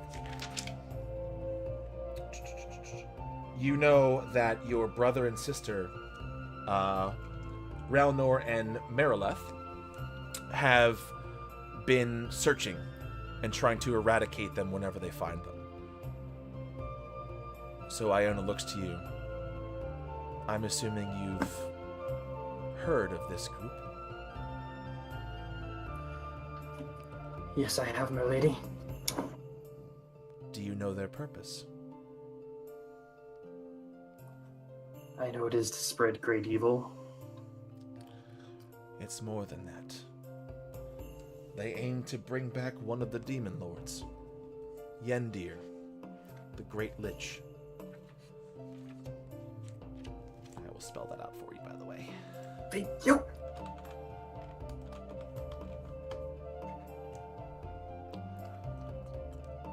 You know, of course, this must never happen.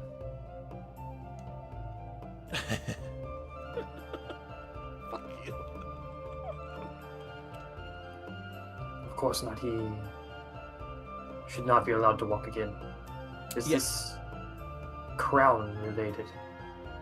So before I answer that question, so you, hearing that name, you automatically would know Yendir is the polar opposite to Iona. And from what you remember about your histories, Iona is the mortal enemy of Yendir and vice versa. And they've been battling for millennia. And as you ask that, she nods. In a way, yes. It's maybe a bit much for you to comprehend, but you walk two worlds, Ivan. One of human, one of elf. So you are the one person, truly, who can help bring this together. And suddenly, her image shifts. And what you once recognized as Iona with her stark jet black hair and her piercing blue eyes, she suddenly, her skin goes from a pale to a very light gray, and her hair becomes shock white, and her eyes go to a more dull gray as well. Many others know me as this. You are the one who can know both sides, so to speak. Do I recognize this figure? Make a history check. I do not. You do not. This you look and you know Iona takes various forms, but this is not one you've seen before. And she approaches you again and puts her hand across your, holding your head, your face in her hands. Protect the crown. And suddenly, as her hand touches your face, your eyes flare open and you are awake. So, in the middle of the night, or is it the next morning? It is the next morning. Oh. So, you guys have all awoke. It is now the next morning. Does Thorin get hungover if he doesn't drink the night before? He's even grumpier. And I'm doing Blessing of the Forge to my armor, to my chainmail. Okay, that gives the +1, correct? Yep. Mm-hmm. Cool. Okay. Yeah, so with your trance for the 4 hours, you spend the other 4 hours meditating and praying over the armor as the energy... That usually take 4 hours. I know. Just, giving it flavor. All right. Okay. Really So, long blessing. yeah, I hope we do more than +1. you guys all awake the next morning. Make perception checks. What are my rolls tonight, man? I don't I think I've rolled above a 10, Okay. like 1. Yeah. So everyone except Carrick, you guys all smell a delicious smell emanating from down in the kitchen. You smell meats. You smell different types of breads. There's eggs. You smell just a full breakfast. Katrina, as you wake up, your eyes are still closed, and you just start kind of almost sleepwalking towards the kitchen. It smells delicious. Okay. She makes her way down. And she just kind of sits at the table, just like fork and spoon at ready, just kind of waiting. Eyes still kind of closed, though. Okay. As you enter the room, with eyes closed, you wouldn't see it. Okay. So, as you sit down with your eyes closed, the smell it smells amazing. It's coming from right underneath your nose. Food. She would start to eat. Okay. Yeah. Do you open your eyes? Just keep them closed? It depends on how it tastes. Yes. Okay. So, you open your eyes, and on the table is this almost immaculate looking plate of just eggs, meats. There's warm bread that seems to be fresh out of the oven. It tastes delicious. It is one of the best breakfasts you've ever had. Everyone else, you smell a very similar thing as you awake. You can roll for how good it smells if you want to. What was that, Metal? I'll save it for the taste. I'll go through and sit with her. Why? Okay. Why would? Okay. I will join them at the table as well. DM question. Yes.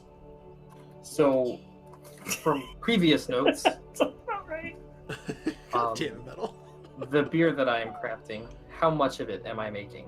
You know what's a good Because question? it should be ready. I realized I just bought Xanathar's, which has stuff in there about the brewer's kit. It does. So, I This would gives me bonuses on stuff. Smells pretty good. Yes. I would say by now you probably have enough for like half a bottle. I'm assuming I'm not entirely sure how brewing works, so I'm sorry if that doesn't make sense. So I'm gonna say you have about yeah. Let's say you're currently brewing about 3 small jugs worth, and one of them is ready.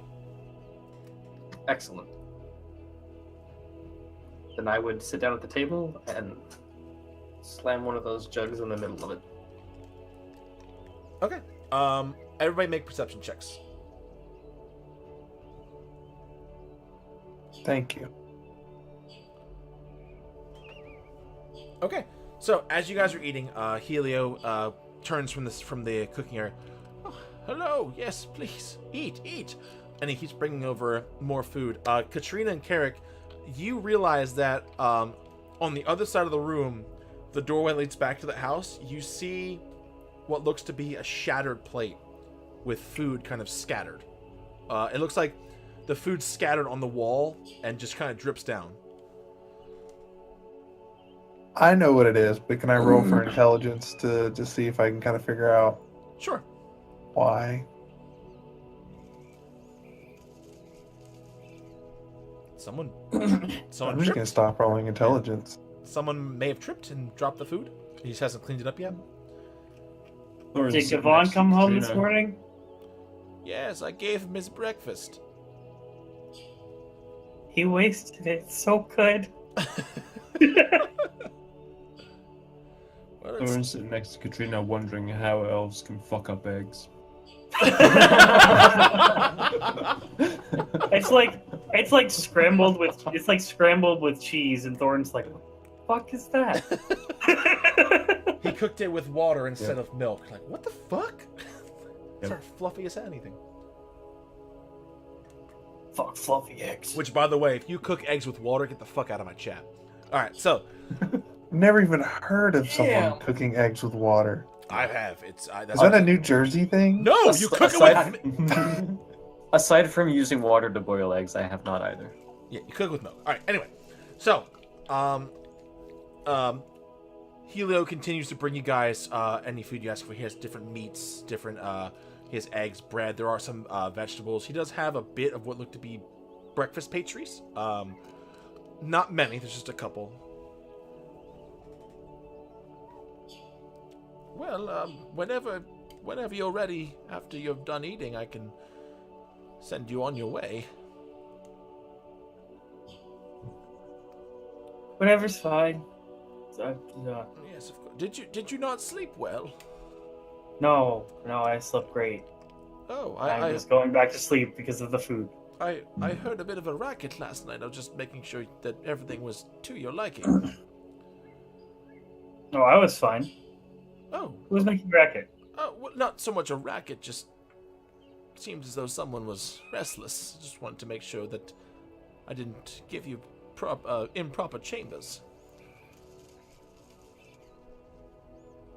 As far as I know, everything was quite well. I had a wonderful rest last night. Glorious. Yeah, he's not even gonna bother inciting you. And you. Aha, you just lying. You lie! Just give him kind of a sideways glance, but not say anything. Did you make this, Ivan? Sorry, what was that, dwarf? You make this. The ale, yes. It's got to be better than that swish that tried to sell me last night. It's still young, but it ought to do for now. Roll for deliciousness. All right, yeah. Again, It's not bad. Yeah. Anything's better than a one. It ain't dwarvish ale, but it's after what you've drank, like you need a palate cleanser, and this is gonna do it.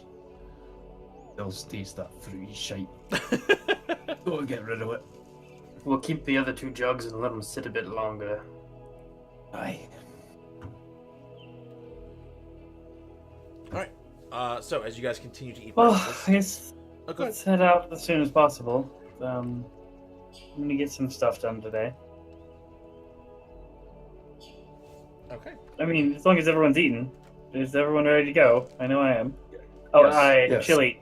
I Yes. did create my 40 shots or 40 ammo for my long rest.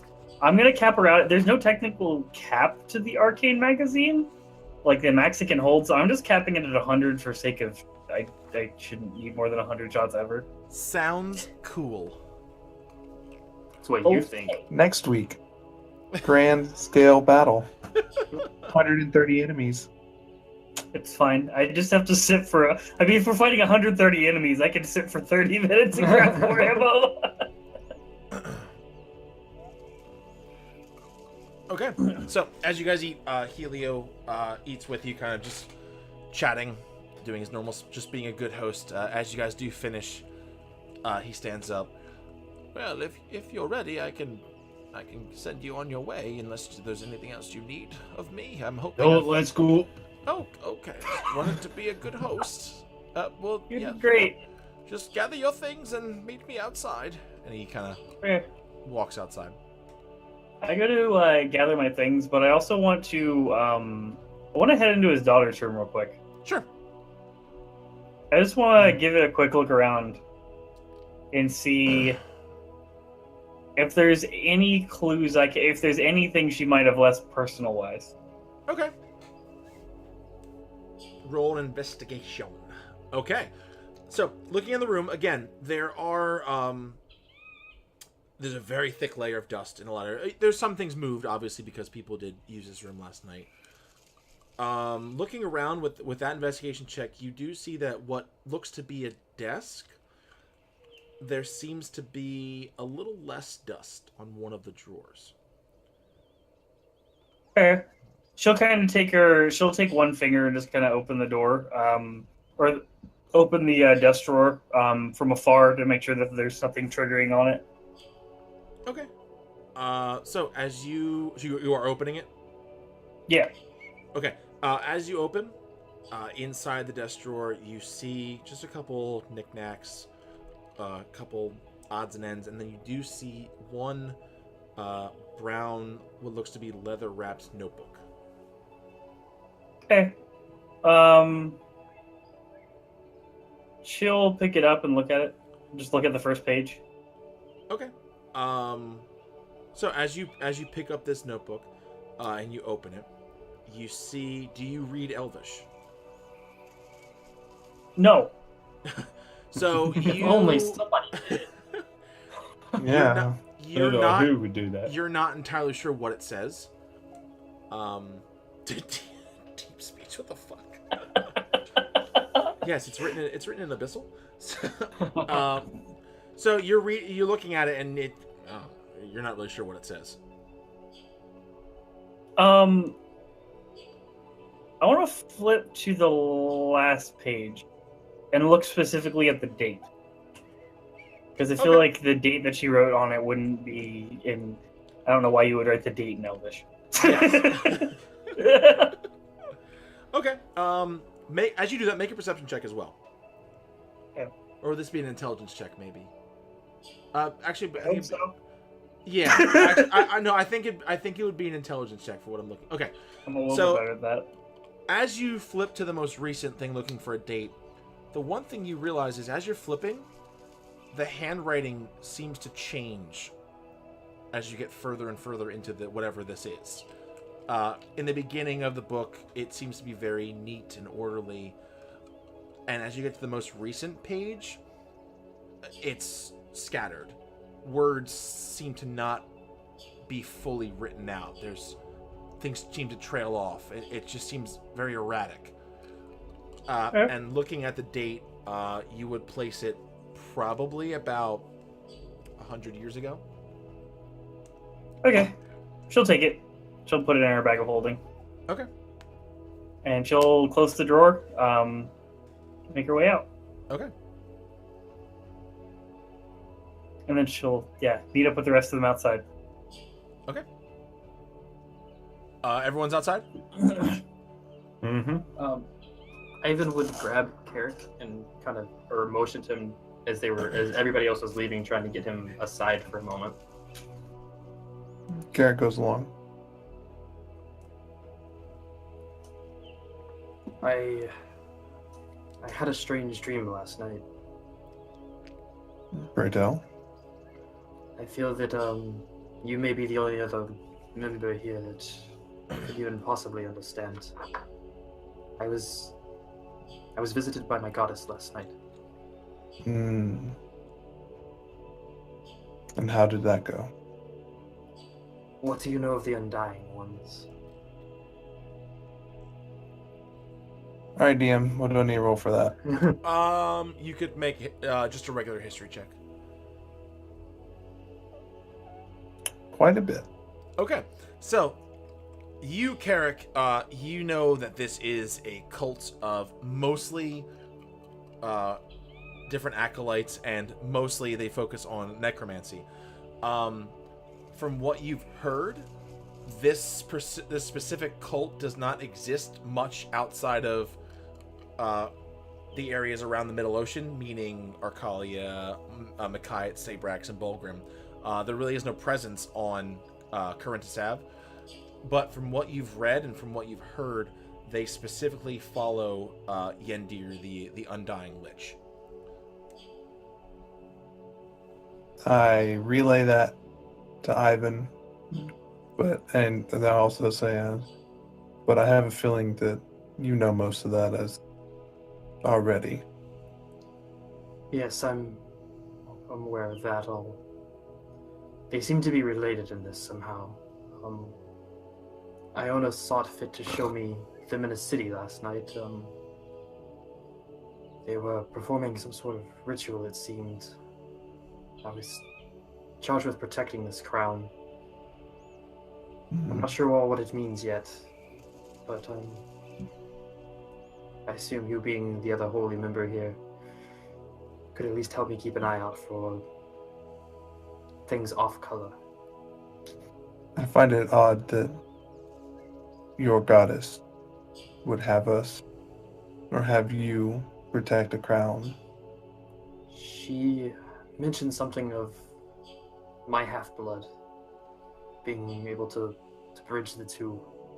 And then she shifted at the end to a woman I did not recognize, saying that many follow her in another form. Would you describe her? I would relay the description that was given earlier. I'm She was assuming a it's pretty human. obvious for me Yes. to know who that is. Yeah, you don't even have to roll for that. You immediately know who Yeah. that is. I see. So she is also Kura.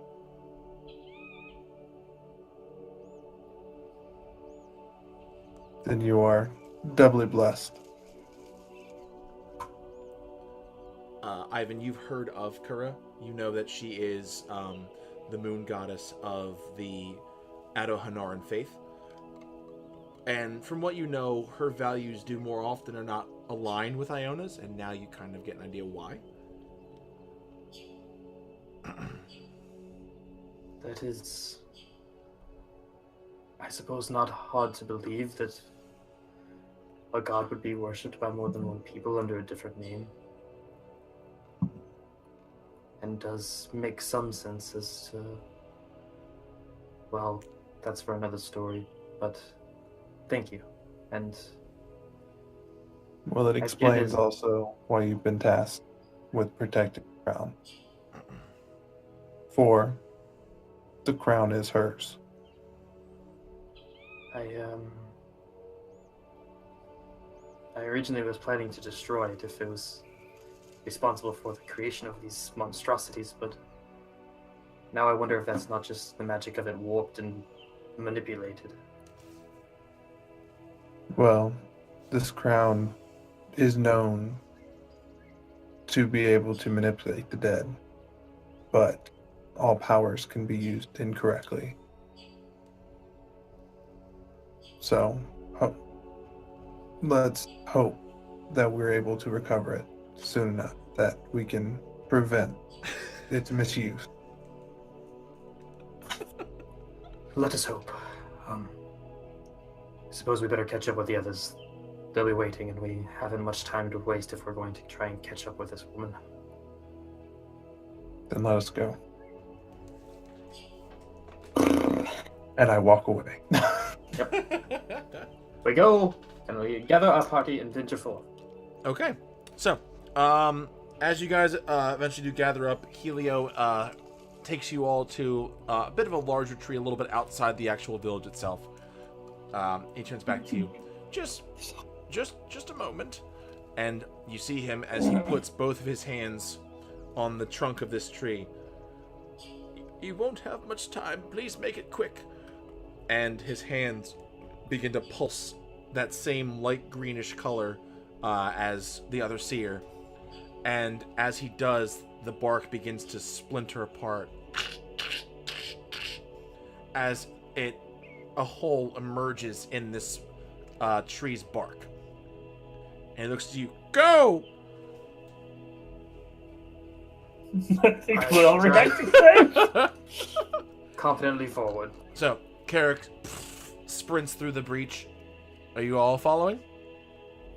Confidently. Yeah. Yes. I think Okay. Thorin goes March first. through there. Yeah. Katrina's like, okay, bye. She kind of trails off. She's probably the last one. Oh, no, Ivan's the last one through. Nope. Confidently just walking behind you guys. The old It'll man be can hold the fine. tree open, it's fine. Okay, so one by one, just you all disappear through this breach in the tree, as what seems like you only stepped through a doorway, and you step through, you immediately emerge from this other tree. That as Ivan, as you step through, it behind you notices this other tree as the Wait. I was using my dexterity to avoid Thorin, who possibly just stopped right in front of the tree, stepped through, and just stopped. yeah. Oh no, you just remember. So Okay. the tree eventually Getting does back's going to be difficult. rejoin together as you realize, looking around, not far to your west, you see the beginnings of this mountain range reaching up into the sky. I thought he was gonna come with us. We don't know where we're going. This was a stupid mistake. Why do elves not converse about this? Do not fear, little one. Iona will guide us. What the fuck is that? Ivan just shakes his head and starts striding confidently forward towards the mountains. Carrick just has like a half smile on, just Okay, so what I need you guys to do, you can either all do this or you can choose someone to do this. Okay. I need someone to roll roll a d20 and add your survival and investigation together. Ooh. I'll I'm not pretty plus good at three. that. As you are, You you said are going investigation and survival? Yes, you guys are going That's to probably attempt to track either Ekoki or Lindis. So You may choose which one. 19. 1d20 We can. I'll roll mine as well, I plus guess. We can just both do 3, it. 5, plus 7. I'm guessing proficiency as well. Yep. If you're proficient in them, add your proficiency only once. Oh, I'm not. So yeah. Oh it's just- god damn it! What the fuck is that roll? I have no idea what's going on. I am very distraught about the fact I just went through a tree. I got Okay. you covered. So, 23. Thorin was a 19, you said? Yeah, 19. Okay, so... Okay. Katrina's still looking at the tree like, what the fuck? Dumbass elves. Can't even talk about things. Okay, so, looking at the ground, Katrina, you look around and you're not quite familiar with what you're looking for. You've tracked people. You're a bounty hunter. But it's been way too long. You usually are used to a more fresh trail. Thorin and Karen. No, she's just distracted by the tree. She's like, we had a plan, no one discussed it, this is bullshit, I just walked through a fucking tree, old man doesn't come with us, I don't know where we are, I'm fucking pissed. I thought it was obvious that we would be walking through trees. Okay. I thought he was coming with us. He So- knows the area. He lives here. He's old. He would have died. He could have stayed far away. We don't need him during the fight. We just need him to show us where the fucking cave is. It's okay. We Well, brought two I would elves. say it's over there, towards the mountain. Mentioning elves, he kind of like looks at Faywin, looks at Carrick, looks at Ivan, looks at Thorin. Thorin, do you read Elvish? No, that's a stupid question. Who wants the book? That was a stupid question. Who wants the book? Okay. Well, let's holds see. up I a read notebook. Common, Elvish, Arcalian, It's Sabraxan, Elvish. and Bulgramese. I will pretty much- extend a silver to Katrina. I don't need a silver for it. Just take the book and read it. It's a notebook. I found it in his daughter's room. It's probably a journal or something. The entries get a little weird at the end. It seems like she's either scatterbrained or something's affecting her. I don't know. Those Your about motives are everything. so inconsistent. And he takes Okay. the book. So, with those just- checks, Thorin and Carrick, you look around and you notice that there are bits and pieces here and there that do show that someone's been here pretty recently. And recently is within the past day. And using your skills, especially you, Carrick, you realize that given the time frame that you know Ekoki was in the mountains, these are most likely her tracks. And they do lead up into the mountains. Oh, look, they lead towards the mountain we're heading towards. Well, okay, so as of right now, there are many paths that lead up the mountains. From where you're looking, you guys are about here. There are a couple paths that kind of head west and go off towards the south. Some of them kind of go up more towards the northwest, and one of them just goes directly west. Judging from the tracks you just found, she is heading towards what looks to be towards the northwest. Well, Helio did say it'd be about a 2-hour trip once we arrived on this side. So I guess start we walking can start as soon as walking. I find the trail. Okay, so Thorin takes off, walking briskly. The dwarf usually finds at least something to kill, so I follow the dwarf. I'll read the book while I'm walking. The Okay. diary.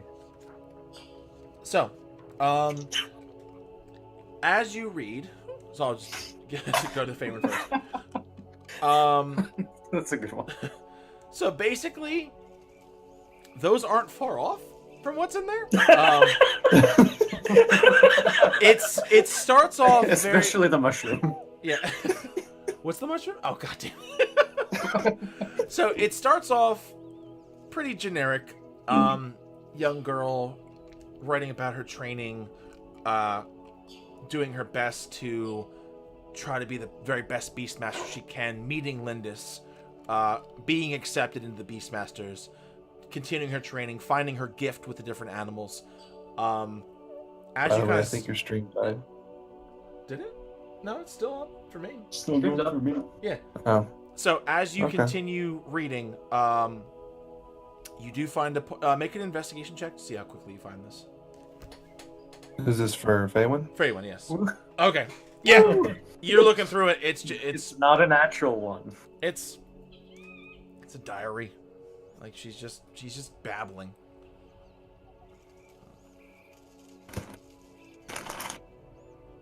You can continue reading if you like, but you're finding it very just boring. Anything interesting, Faywin? Not that I can read yet. If you Look want, towards the you end. can have a look.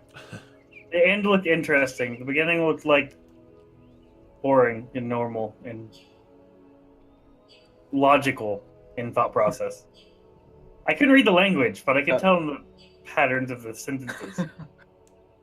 I still have flipped to the end, yeah. You do flip to the end? Sure, yeah. Okay. So I'll look over his shoulder. Yeah, as Yeah. you flip to the end, you immediately see exactly what Katrina was talking about. The beginning of it was very organized. It was things like, Dear Diary, today I did this, blah, blah, blah, blah. Like, basically all the stuff you guys are making fun of. As you get to the end, there's words that seem to not have any meaning. Sentences that seem to be out of context. Certain words are repeated over and over again.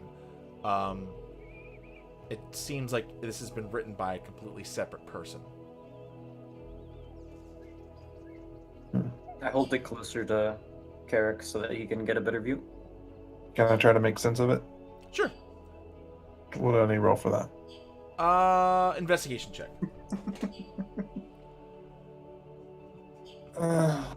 It's better than a 1. You look at it and you see the same things. You see that it's just it's almost painful looking at it. Like if you already viewing Roven as children, this is like a toddler's writing. Like you kind of look at it like what am I even looking at? What is this? It's like Can you grading just read me school out paper. How about this? Can you translate that into common and just write it out word for word in as good of a I'll just translation sit as there you can? and read it out loud in comment. Okay. Okay. So as you guys continue walking, Carrick begins to read. From the journal, what you're reading are things like they speak. You see things keep repeating of voices. You see things repeating of strength. Must gather strength. Strength needs strength. You see things kind of written in the margins, just kind of out of order. They will fall. I will not be stopped. At the very bottom, there's it's almost just jumbled, and none of it really seems to make sense. Like the further you keep reading.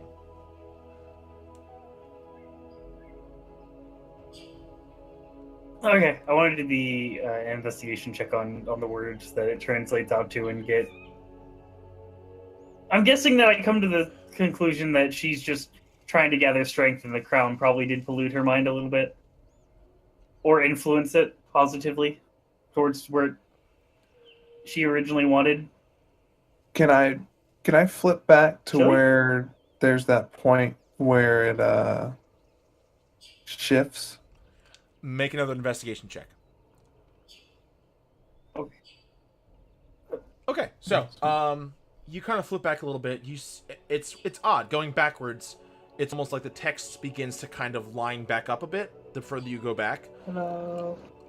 You do eventually find an area where the text seems to kind of be the last thing where it's kind of all lined up and it's all coherent. And as you're reading, it says things like, Dear Journal, today Lindis needs to speak with me. I hope she knows that I want to continue to be her right hand. I want to serve her. I want to do what's best for the people. And then after that, you notice that things start to get a little wonky.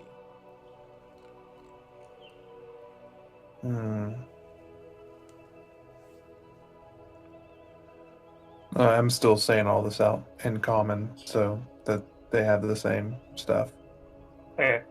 Am I getting the idea that the journal polluted her mind and she might not have had the original morals? Or maybe it warped her morals? So basically, from what they've been reading out loud and from what they said, like, based off what Faywin read in the beginning and now Carrick in the towards the end of the middle. What? I'm gonna roll this for because I feel like this is pretty applicative. Yeah. Okay.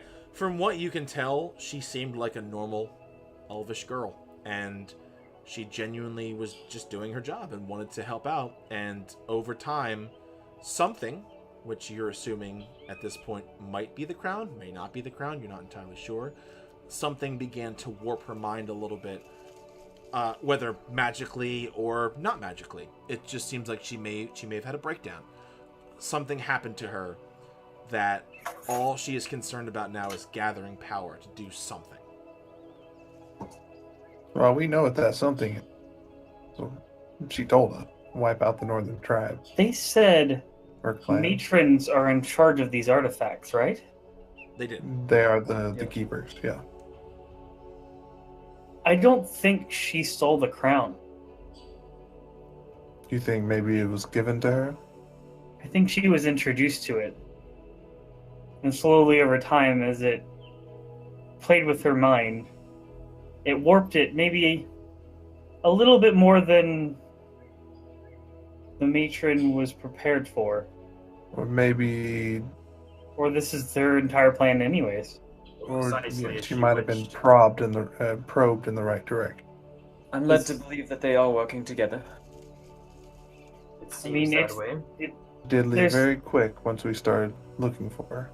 Okay, I just have to ask. They even if it was an ancient artifact, you'd think they would even if it was in the care of a matron, they wouldn't just let anyone see it. So I mean, that's the only possible conclusion is that she had to have been given it. This Well, important of an artifact. It The did Roven seem definitely... Go ahead, Garrett. Go ahead. that they did say that they were very close, teacher and student. So, considering how close they made it seem that they were to each other, then she may have been a close confidant and might have been privy to a bit more of, say, the artifact than other Beastmaster. Yeah. I mean, that's at least what I come up from it. I mean, it seems like from here on, this crown or whatever it is slowly influencing. It might not even be the crown. The influence might have started even possibly before the crown. I definitely do find it odd that the sisters, these matrons, don't even trust each other with seeing it, and yet a student has come in control of it, and this other, she's not even seemingly worried. She's just waiting in the village. You would think if she kept this artifact so sacred, she wouldn't even let her sisters see it. Why would her students see it? So it must have been intentional. Yeah, that's my thought, is that if they hadn't seen it in that many years, just makes sense. As you guys are talking, Carrick, you kind of look around, just, keeping an eye on your surroundings, when suddenly you hear a very loud crack that seems to just split through the air. And you, not far ahead of you, maybe about 100 feet, you see a bunch of birds kind of fly off in random directions. Definitely would pop in the stance in the direction of the sound. Yeah, so as of right now, you guys are a little bit up into the mountain, and you're on sort of a cliff face, not really. Basically, you're on a path. Yeah, you're on a path that the path itself is roughly about anywhere from 30 to 50 feet wide. It kind of it varies a little bit. and the sound you heard is coming from directly down the path. Is there any bushes? Down below us or down above us? Straight ahead. Because straight ahead. Okay. Yeah, to your right there is a drop off that's probably about 40-50 feet. To your left is a rise that goes up about 15 feet to another path. So it's kind of like, it's almost like steps. Gotcha. Okay. Yes. Do I also notice this with the 22? Yes, you do. And not long after, you hear another one. Crack! So, Katrina and Faywin, you kind of squint a little bit looking ahead, and you see two white figures, and they seem to be kind of like smashing into each other. And every time they do, you hear that slight delay of that crack as this sound seems to echo across this cliffside. I feel like that's something we need to get a closer look at. I'm gonna try to make my way up onto the platform above us, the 15 feet up. Okay. Make a athletics check. Yes. This is gonna go great, guys. Oh, it didn't go Okay, bad. it actually does. Typical I was Caboose. I was just gonna pick her up and throw her up. Caboose succeeds at things he's not supposed to. Okay, so it takes you like about a minute or two, but you manage to find a couple handholds. It's really rocky enough that it's not a sheer cliff face. It's kind of angled. So you pretty easily manage to climb up it.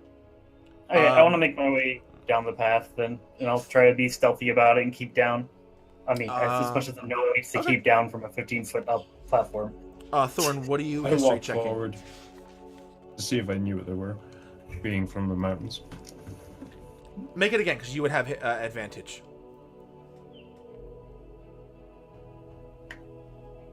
Okay. Even worse.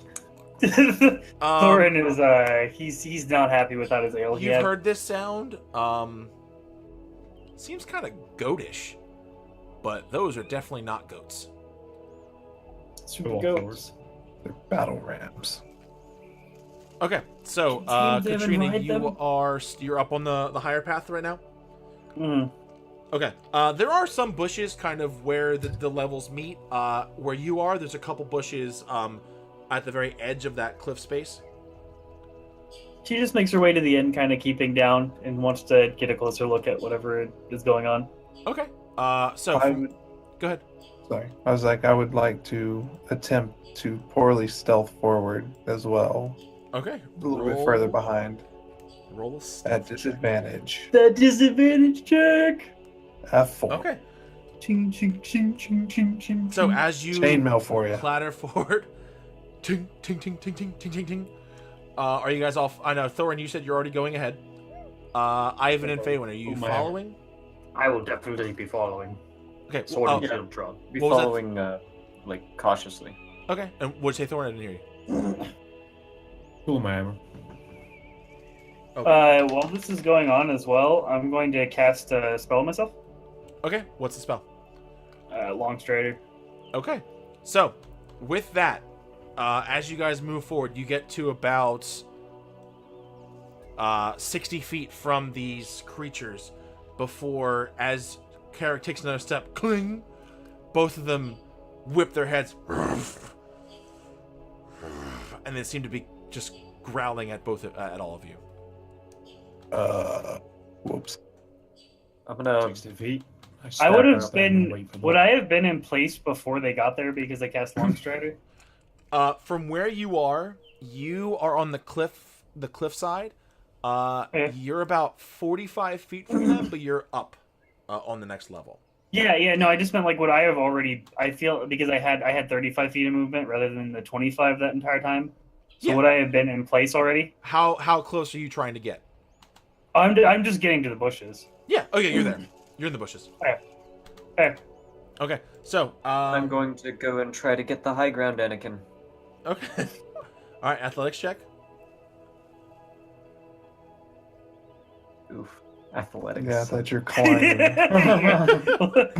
welcome to that high ground Okay. life. Just the first one. So as you look like shit, and you kind of move over towards the rocks, and as you get about halfway up before you grab a rock, and as you pull, the rock comes loose and you kind of fall backwards a little bit. Make a dex save, just to make sure you don't get thrown too far down. Never mind, it's not better. Okay, so you. It's actually the same, despite the 6. And you eventually roll to the ground. I need everyone now to roll initiative. Initiative. So give me a second to bring the. Let me clear this real quick. Where's I gotta the, stand up to. Where's the battle map? Give me Battle 1 map. second. I will do it Okay. at once. Cool. All right. Period. I Oh, did sweet. I'm gonna forget bring. about the I'm just token gonna. thing. I'm just gonna bring What the Klaus hell into are this. those things? I'm so big. You Okay. still missing this? Look how big I am. Why the fuck are you guys still so goddamn big? Okay. Do you want me to Bigger tell you than what? the goat. Because what you need to do is shrink us and then delete the token and resave it. Gotcha. It's when you originally saved it. It was on a not Okay. tiled So map. Katrina, so it just, you're about there. Yeah. I want to be there. Ivan, you're about here. Characters. You said I was about 60. 60 Yeah, so feet? most of you guys, I'm sorry, most of you guys are about there, so I'm gonna drag you back a little bit. Oh, yeah, I can't do anything to my Next to the token. door. Am I already? Damn it. Yeah, just double check all the tokens and then delete them and resave them to the character sheet and they'll fix it. I think you moved me to a different layer. You might 'Cause have. I No, can't click you're, on my you're still character map anymore. layer. Or your token layer, I mean, sorry. Yeah. Oh wait, never mind. Got the wrong icon. Okay. Okay. Yeah, we're good now. Okay, so yeah, you guys are all about there. Actually, Carrick, you and Thorin are switched because Thorin was a little bit further ahead. That's fine. He went Thorin style on you and just kept going. I can move. Oh, sorry. I just like to do it. Thanks. Natural 1 is fitting for someone who just fell down. It is. Fuck. At least it's not like 5. Or at least it's not like 3.5, where if you roll a natural 1, you lose your first turn. Wouldn't you be over by Ivan, considering you were trying to get up there to where Katrina On was? this side. Yes, Yeah. you would be on that side as well. No, you slid down and just kept rolling. Make sure you catch yourself. The other side of the cliff too. Oh guys, hope you enjoy your adventure. Nice knowing Phelan. I'm gonna Okay. die and fall damage. So, everybody rolled? Yep. yeah, Okay, descending order. So, Gotta do your creatures. They're Ivan, on there. you are up first. So as you look, you see these two almost a little bit larger than human-sized creatures fully covered in this long, gnarly-looking white fur with these two horns that kind of come from the back of their head as they just kind of look at you with these gangly-looking arms. That was a bit more of a cow than I wanted, but I'll deal with it. As they both look at you, ready to go. What would you like to do? Well, they're an awful long way away, so I'm gonna move over there. Ivan, what do your elf eyes see? I can only see out of one of them. Let's see how. Only one of them's an elf eye. Okay. It's literally like right down the middle. This part's human, this part's elf. That would be a great way to do half elf. You just hope you never get to that way of half orc, because then you're just like, oh god. Okay. So And I wait. you charge ahead. Are you holding an action? I'm just gonna take the dodge action. Oh shit, dodge! Okay. So as you run, drawing your sword, bringing the shield up, waiting. And that'll bring us to these creatures' turn. As the first one kind of... What the fucking sound they make? I don't even fucking know. I don't know, whatever. So, this one begins to get down on all fours and runs straight forward to there. It's a dog! This one also gets down and runs to there. Shit! They have more than 30 feet of movement! Okay, so it is going. So the first one, the one at the top one, is going to attempt to bite you at disadvantage. Nom. That is a 16. That is a miss. Okay. And then it's going to try to punch you with one of its long arms, also at disadvantage. 19? That's it. Okay. They got a 19 on a disadvantage? Yeah, Dang. everything's fine. Not unheard of. Everything's fine. All right, and that will be And then their third attack and their fourth attack. 7 points of damage. As it tries to bite you first, and you manage to bring the shield up in time, but as you bring it up, its fist kind of catches you underneath, just poof, right into your midsection. All right, the second one is also going to try to attack you, still at disadvantage. That will miss with its bite, and that will also miss with its punch. So as you're kind of reeling from the second one, just you drop the shield just in time to catch both the bite and the punch. Carrick, you are up. Yep. I am going to move up to there. I'm pretty sure I can do that. Yes, that's my full movement. On the approach, I'm going to cast Bane on both of them. Okay. So they both apparently did not want to work. Is that the D4 against their saving throws? They first have to do a charisma saving throw. Okay. So this would be the top. What's your DC? Bottom one. 13? So it's in your spell sheet. It's at the top of it. Okay, doesn't Yes. matter. They both Sure. fail. Okay. So from now on, any attack rolls or saving throws, it's a D4 minus. Cool. So roll to attack, and then it's -4. I think it's only. Is it only one of them, or is it two? I of can them? choose up to 3 creatures. Oh damn! So they both fail, so they both suck. Hashtag They hero. both suck. The darkness is your ally. Oh, that's. I do actually, that's yes. That's what I did. Okay. Oh, all right. Hold on. And bam! There we go. Bane. You're so Bane. Okay. Anything else on your turn? Nope. That's an action, so I'm good. Okay. Oh. Thorin. I You left- forgot I to left you forgot space to for mention Thorn, the drop of blood you had to use for that as well. I poked my finger and used a drop of blood. I would like to rage. You do so. And for the first time, and Faywin being the only one behind me would be the only one that sees the blue ethereal bear burst from my back before fading back into me as I run forward. Tomb of the Bear. Yeah. And badoom. Jesus, Fuck you. There's Thorn. and Thorn. Hey, Thorn, nice to meet you. This is the one directly in front of you. Yeah. Okay, that is absolutely a hit. Doi. Okay. So, as you And sprint you forward damage your and slam this hammer, it brings its head down, almost like it's gonna try to meet your hit with its horns, as you just send part of its horn just cracking off. As it comes back, I don't fucking know what they make. All right. There it is. That's the fucking noise. That fucking tauntaun? Katrina. Kind of looks like a I will. They still don't notice me, right? No. That stealth roll. Okay. Uh-uh. Then I will line up my shot and take my shot at the one that's closer to me. Okay. Oh. That'll hit. Okay. Okay. Are you fucking kidding me? Fucking double ones. God damn it. Was that man damage on both?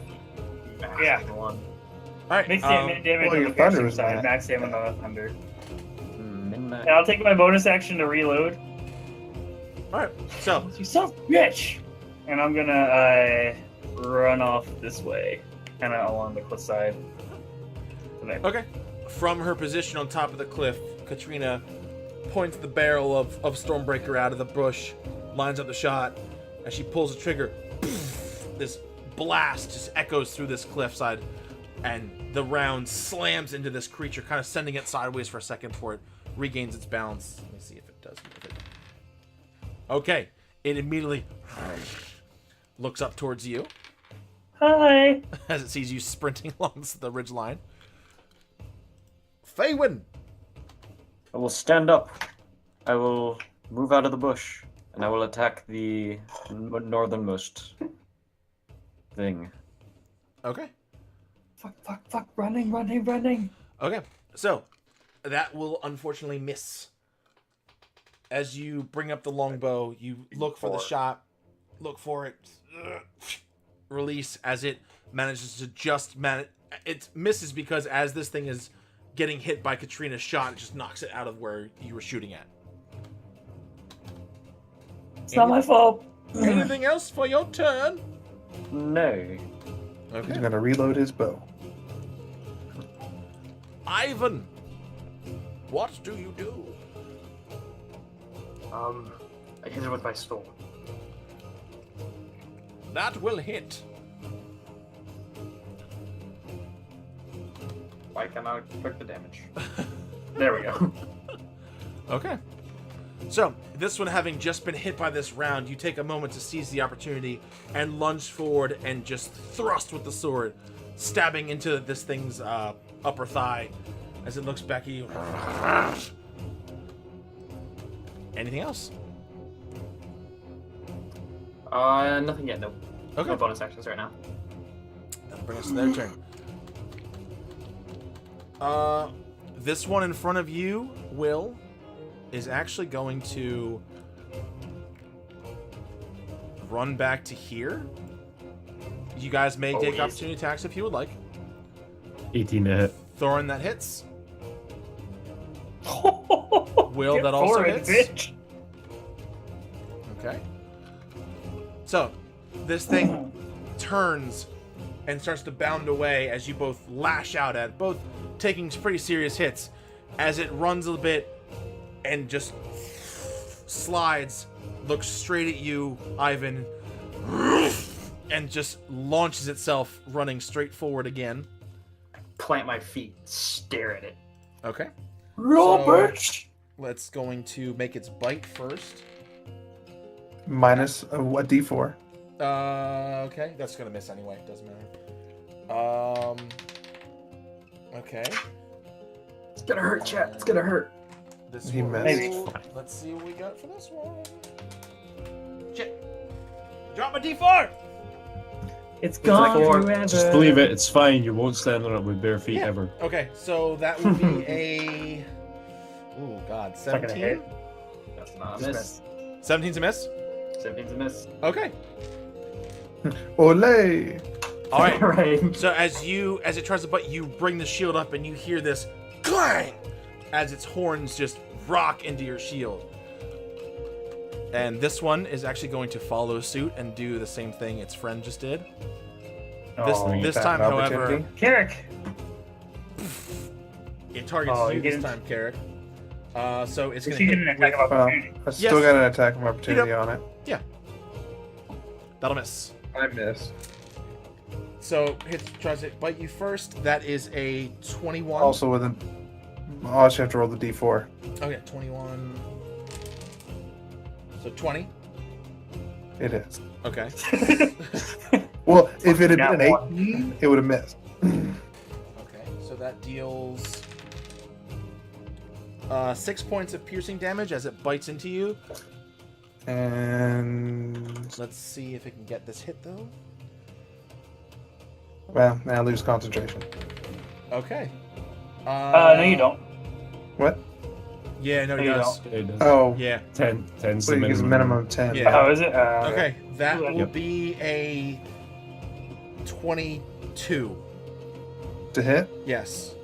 Yes. So Okay. the first one was 6 damage? Yes. The second one is Okay. going to be 9 damage, and I need you to make a strength saving throw.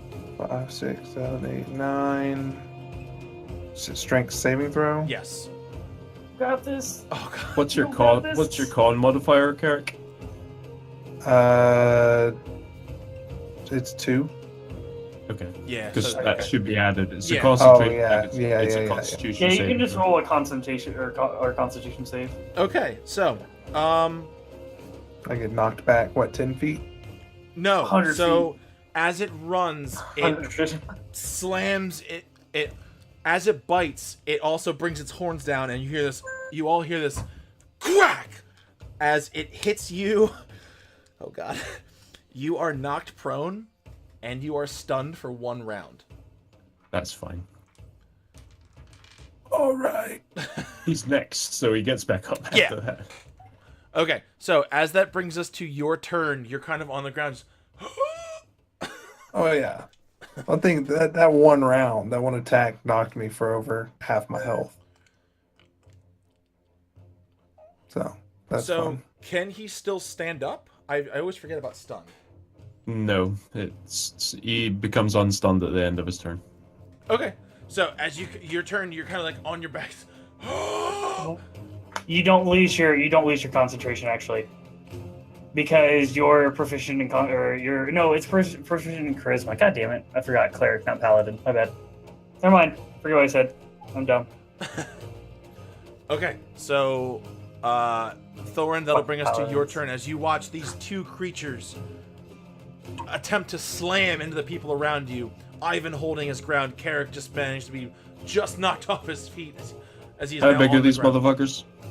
They're a little larger than human size. They're medium. I pull a javelin and Okay. I charge this one. Which one? The southern one that's Okay. on the fucking edge. I'll Okay. move into position. All right. It should be raging, but 25. That'll absolutely hit. Let me roll the raging to get the damage. Now, can I forgo the damage and push this motherfucker off the edge? Yes. Make a strength check Well, with there- advantage. I have advantage anyway. That's true. Yeah. Oh, okay. Wow, yeah. that's Well, great. Bye, motherfucker. Yeah, okay. So, as you see this happen, you take a step to the side and just... And this thing kind of rears back and howls in pain as you just kind of grin and take 2 very determined... Take your steps forward and just shove as this creature just... is sent spiraling over the side of this cliff. So it falls down 40 feet. So I should know this by now. 46. 46, okay.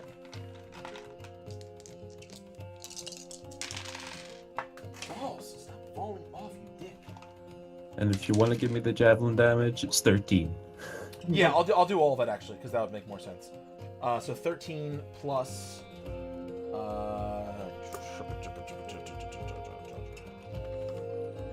Okay. So, as you stab into it, you see it kind of reel back, and you shove it off. As you see it just land flat on its back, and slowly just... looks pretty hurt. The other one would get an attack of opportunity as it moved out of its range. Okay.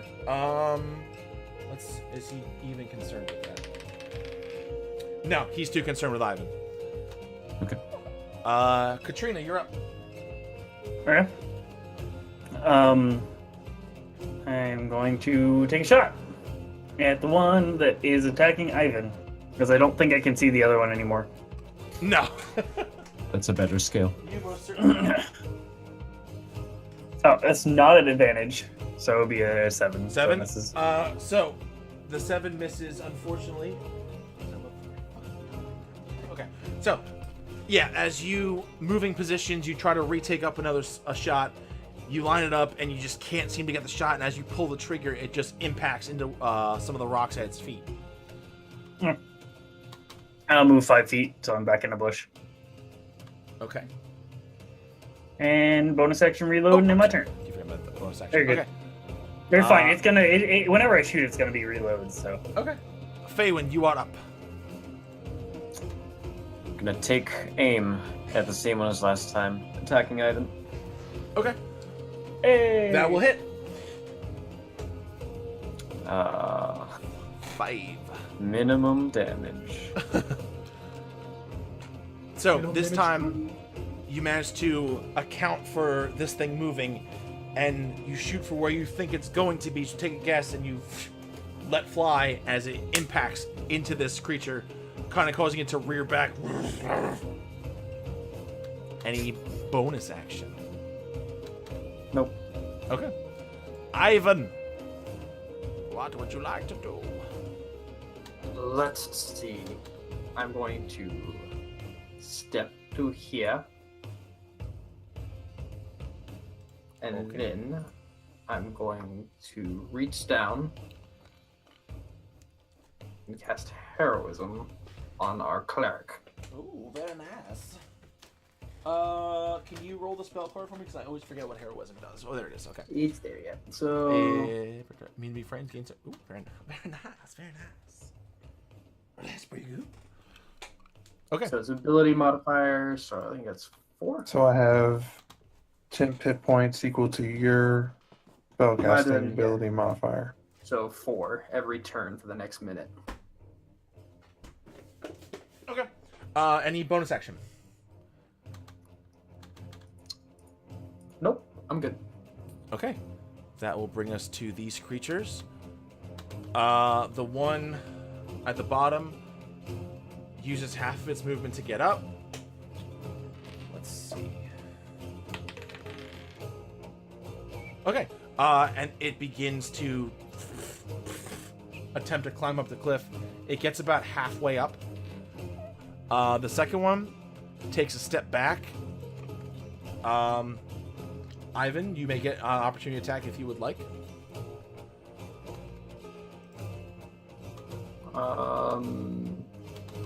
Yes. Okay, that will miss. So as it backs up, it was expecting your hit the first time. So as it backs up, it kind of moves its arm out of the way. As he lowers to the ground, looking straight at you, Thorin, and takes off. A slam attack first. So It has advantage. okay. So. Ooh, that's a natural 20. It's fine. Okay, so that is. So that's. 24 half to 12. Yep. And then you make a strength saving throw, which you should be fine. At advantage. Yes. Cause angry. Thorin. Because angry Thorin. 15. Just made So, it. as you see this thing coming, you kind of just holding your hammer and kind of just will it on as this thing impacts. And Ivan, seeing what this thing just did to Carrick, and Carrick, you seeing as well, you kind of grit your teeth waiting for the impact, and you hear it, the crack, as Thorin doesn't move. He just stands his ground as this thing just kind of bounces off a little bit. Still dealing damage, but Thorin seems to have kind of shook it off. Carrick, you are still prone, but you can move. Yeah.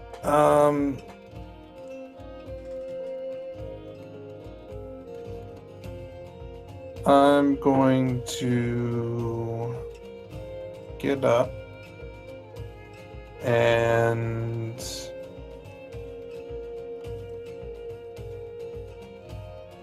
I'm going to go ahead and cast Cure Wounds on myself at a 2nd level.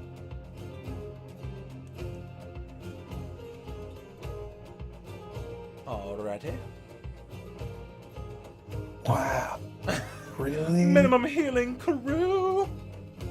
Yeah. That was 2 nat Do 1. we add minimum healing to the Wait. minimum damage count? Hold on, that should be 2 I more. think so, yep. I think that was right. A spell casting agility modifier. So that's not including proficiency, is it? Or is it? It Yes or should no? be, yeah, proficiency and your and wisdom. No, that's just your modifier. That's just your modifier. Spellcasting is just modifier. Oh, is it? Okay. Yeah. I stand. Yeah, it's not the attack For roll. healing. For Oh, healing. that's the right. attack bonus. That's right. I'm sorry. Wow. Thingy. I stand. That was as minimum as it could possibly be. Yeah. Driving me nuts. It's gone forever. It's gone forever, chilling. I know. I'm sorry. Okay. You need a dice tray or any- a phone box. Okay, you know what? A phone box. I love it. Any bonus action, Carrick?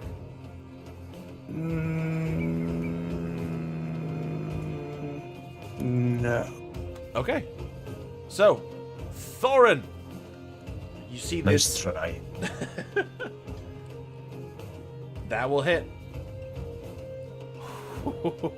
So, you, as this thing kind of reels back from hitting you, you bring the hammer straight down on its horns, sending its head slamming off the ground as it kind of gets up.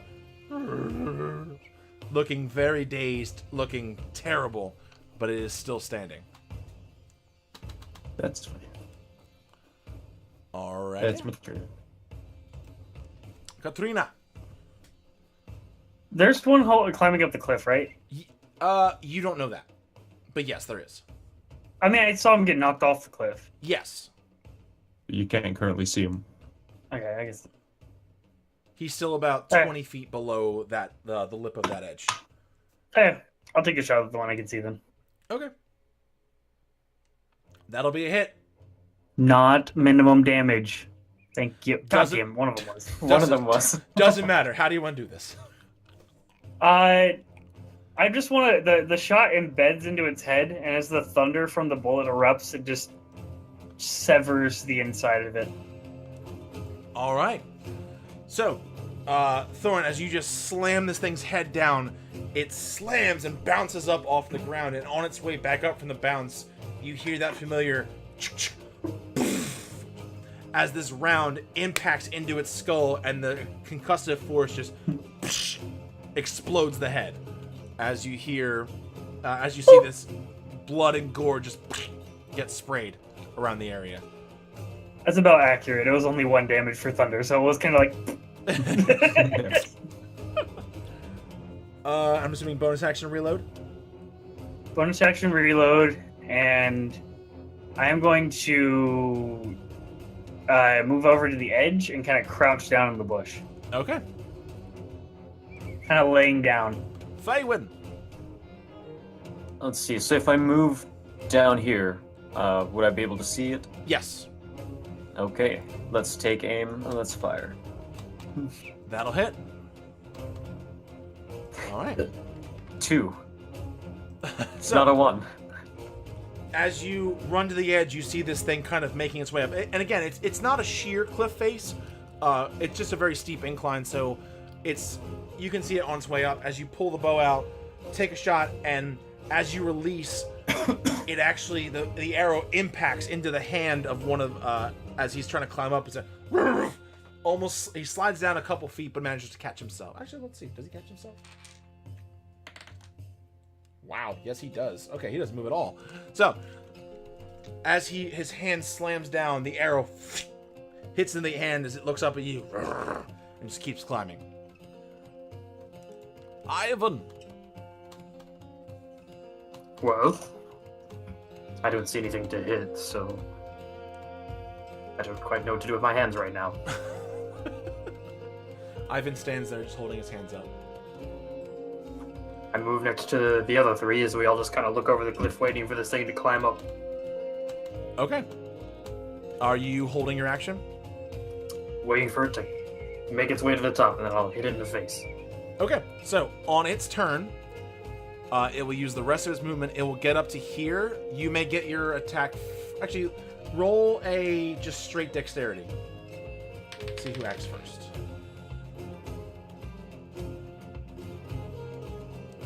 Okay, so you will still get your attack, but it'll get its round of attacks first. So it's going to attempt to bite at you, Thorin. That is a 21. Advantage. I rolled it, yeah. Is that 21? Yep, Okay. yep, yep. And then it tries to slam you. That's much worse. Okay. So it does manage to bite you for 10 points of damage, reduced to 5. 8. All right, and then Ivan, you get to do your attack. That's a hit. Wow, very nice. Okay, so Not minimum. yes, very much not minimum.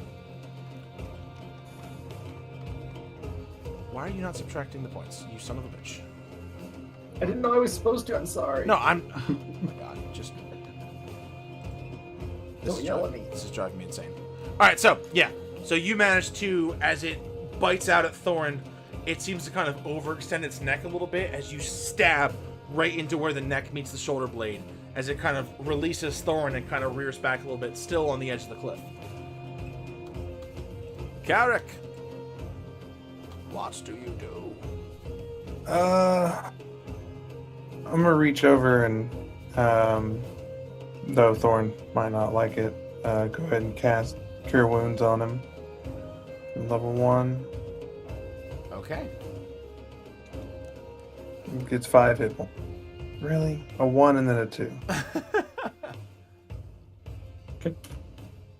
And Carrick gets the +4 because of heroism?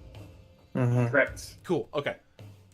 Now, is that on top of the other +4? Every turn for the Okay. next That's Every what I turn, thought. it's temporary hit points. Yeah. Right. Nice. Alright, so And that's, end of my turn. okay, so Thorin, as you watch, Carrick reaches out and grabs you on the shoulder, and you feel this pulse of energy erupt through your body, and you feel what tiny wounds you do have sort of kind of begin to seal up a little bit. It is now your turn as this thing is kind of grappled onto the edge of the cliff, just snarling at It's you. dead. It's dead. Yeah. So as it kind of looks at you, you just kind of. All right. Actually, how do you want to do this? I should let you do it. I apologize. I turn from this one falling in front of me from Katrina's bullet, the hammer just poised, ready, as it climbs up and takes a bite out of me. I just grin as the hammer comes up and uppercuts its jaw as it flies backwards off the cliff. Beautiful. A man after my own heart. So, as this thing gets shot, it gets stabbed, it bites you. You guys just hear that whack! As this thing is just, you hear the sickening crunch as its lower jaw is actually hit up into its skull. And it just seems to kind of go limp as it falls backwards and just rolls back down the cliff.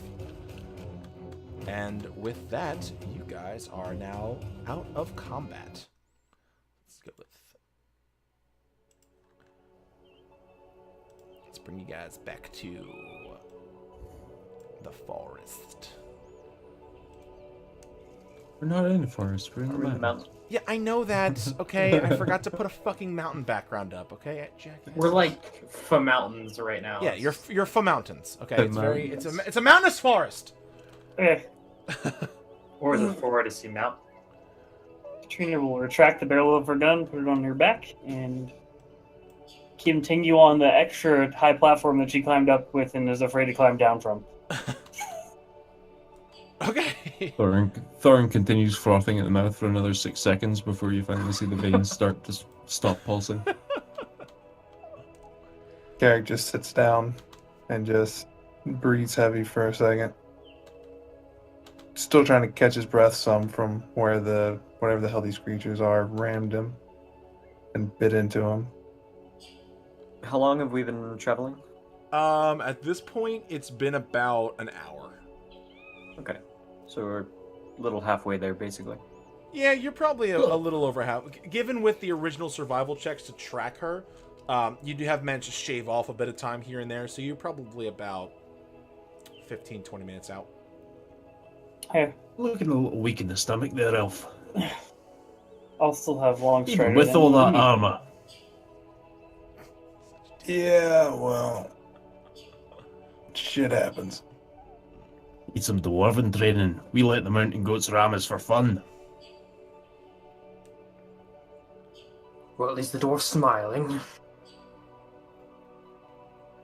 Are we taking a short rest, or are we just kind of wait until everyone gets here and then moving on? I think we should press forward. Probably just regroup. No need for a rest yet. Are you in pain? Are you I'm fine. I hope we don't expect What? to fight whoever we find down there. Okay, We I should hit just be 35. trying to gather information. Maybe if we see the numbers are thin, then we could I'm fight. fine.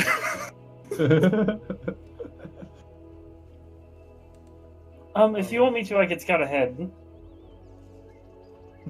I will not be doing any more scouting. Don't worry about that. Once we get near our sure. destination, I'm sure. I press on. I think onward's the best choice here. Trina makes her way forward, just staying on her cliffside, staying low. Okay. As you guys continue on, about 15, 20, 25 minutes goes by, and you do eventually find yourself, as this path begins to open up, and you do see built into part of the cave wall, there is a mine opening. Make perception checks. 19. I have a leaf in my eye. As Katrina is walking, she kind of gets hit in the face with a wayward branch, like. But Ivan, Carrick, Ivan and Carrick, as you guys approach, you see this cave opening, and you feel like somewhere inside the cave you hear the sound of yelling and what seems to be steel hitting steel. You hear, it definitely sounds like battle.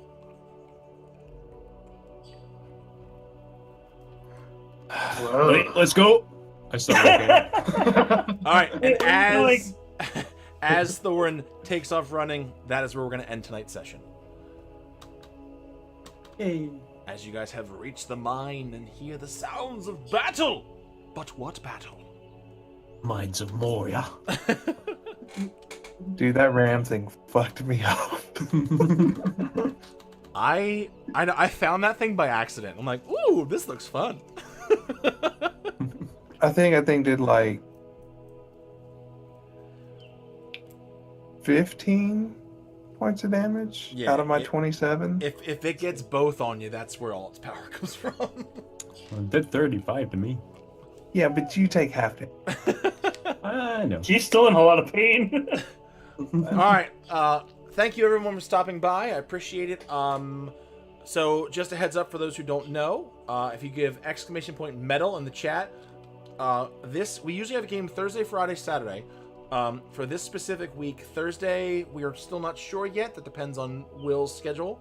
Yeah, watch Discord, various Twitters. There'll be It something depends out on about it. Discord / if he has internet at the hotel they're making him stay in / Yeah, I'm traveling this week, so we'll see. Pretty much. Friday is usually our campaign with Caboose. We're actually missing a player or two, so we're going to be possibly running a one-shot in the same campaign world. I think just previously. Parallel. No, it's parallel. Oh, perfect. It's parallel to the current storyline. It's something that is happening on the timeline at the moment. Literally, it's literally happening on the timeline as they travel at the moment. And I was just gonna have it as like a crier when they got to the next city, which it still kind of will be, but it's kind of. I figured why not play through it as well. Very nice. Okay, so if you guys are viewers of Sothieth on Friday nights and you want to get a little more into the world lore, check it out. Saturday is our usual game for Yalen. Unfortunately, I decided to spend time with my girlfriend. Fucking nerd.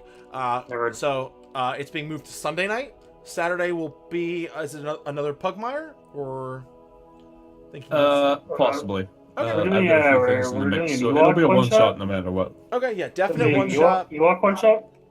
Ewok, watch out. Definite one shot, possibly Pugmire. If it is Pugmire, watch it because these guys are fucking hilarious as dogs. I watched the VOD that I missed. It was ridiculous. And then come back here next Tuesday for episode 5 of Rise of Legend. So, thank you guys. Any last minute announcements for anybody? Nope. Said it all. Okay. I think that covers it, yeah. Oh, wait, no, Chili's a Shows the scrub. script. Shows the script. Oh, wow. Yep. I knew we See, forgot something. I felt like, I was like, are we going to get through a whole session? Fuck me. All right. So, Absolutely. I said it at the start too. I just whatever. All right, so thank you guys for coming by to watch. I'm probably gonna be uploading this to YouTube relatively soon. You can also check out my World Anvil for summaries of the past sessions, as well as links to the videos to rewatch the old VODs. But thank you guys for coming by, and until next time, I catch you guys later. Brr. I mute you guys already. Too late. Brr.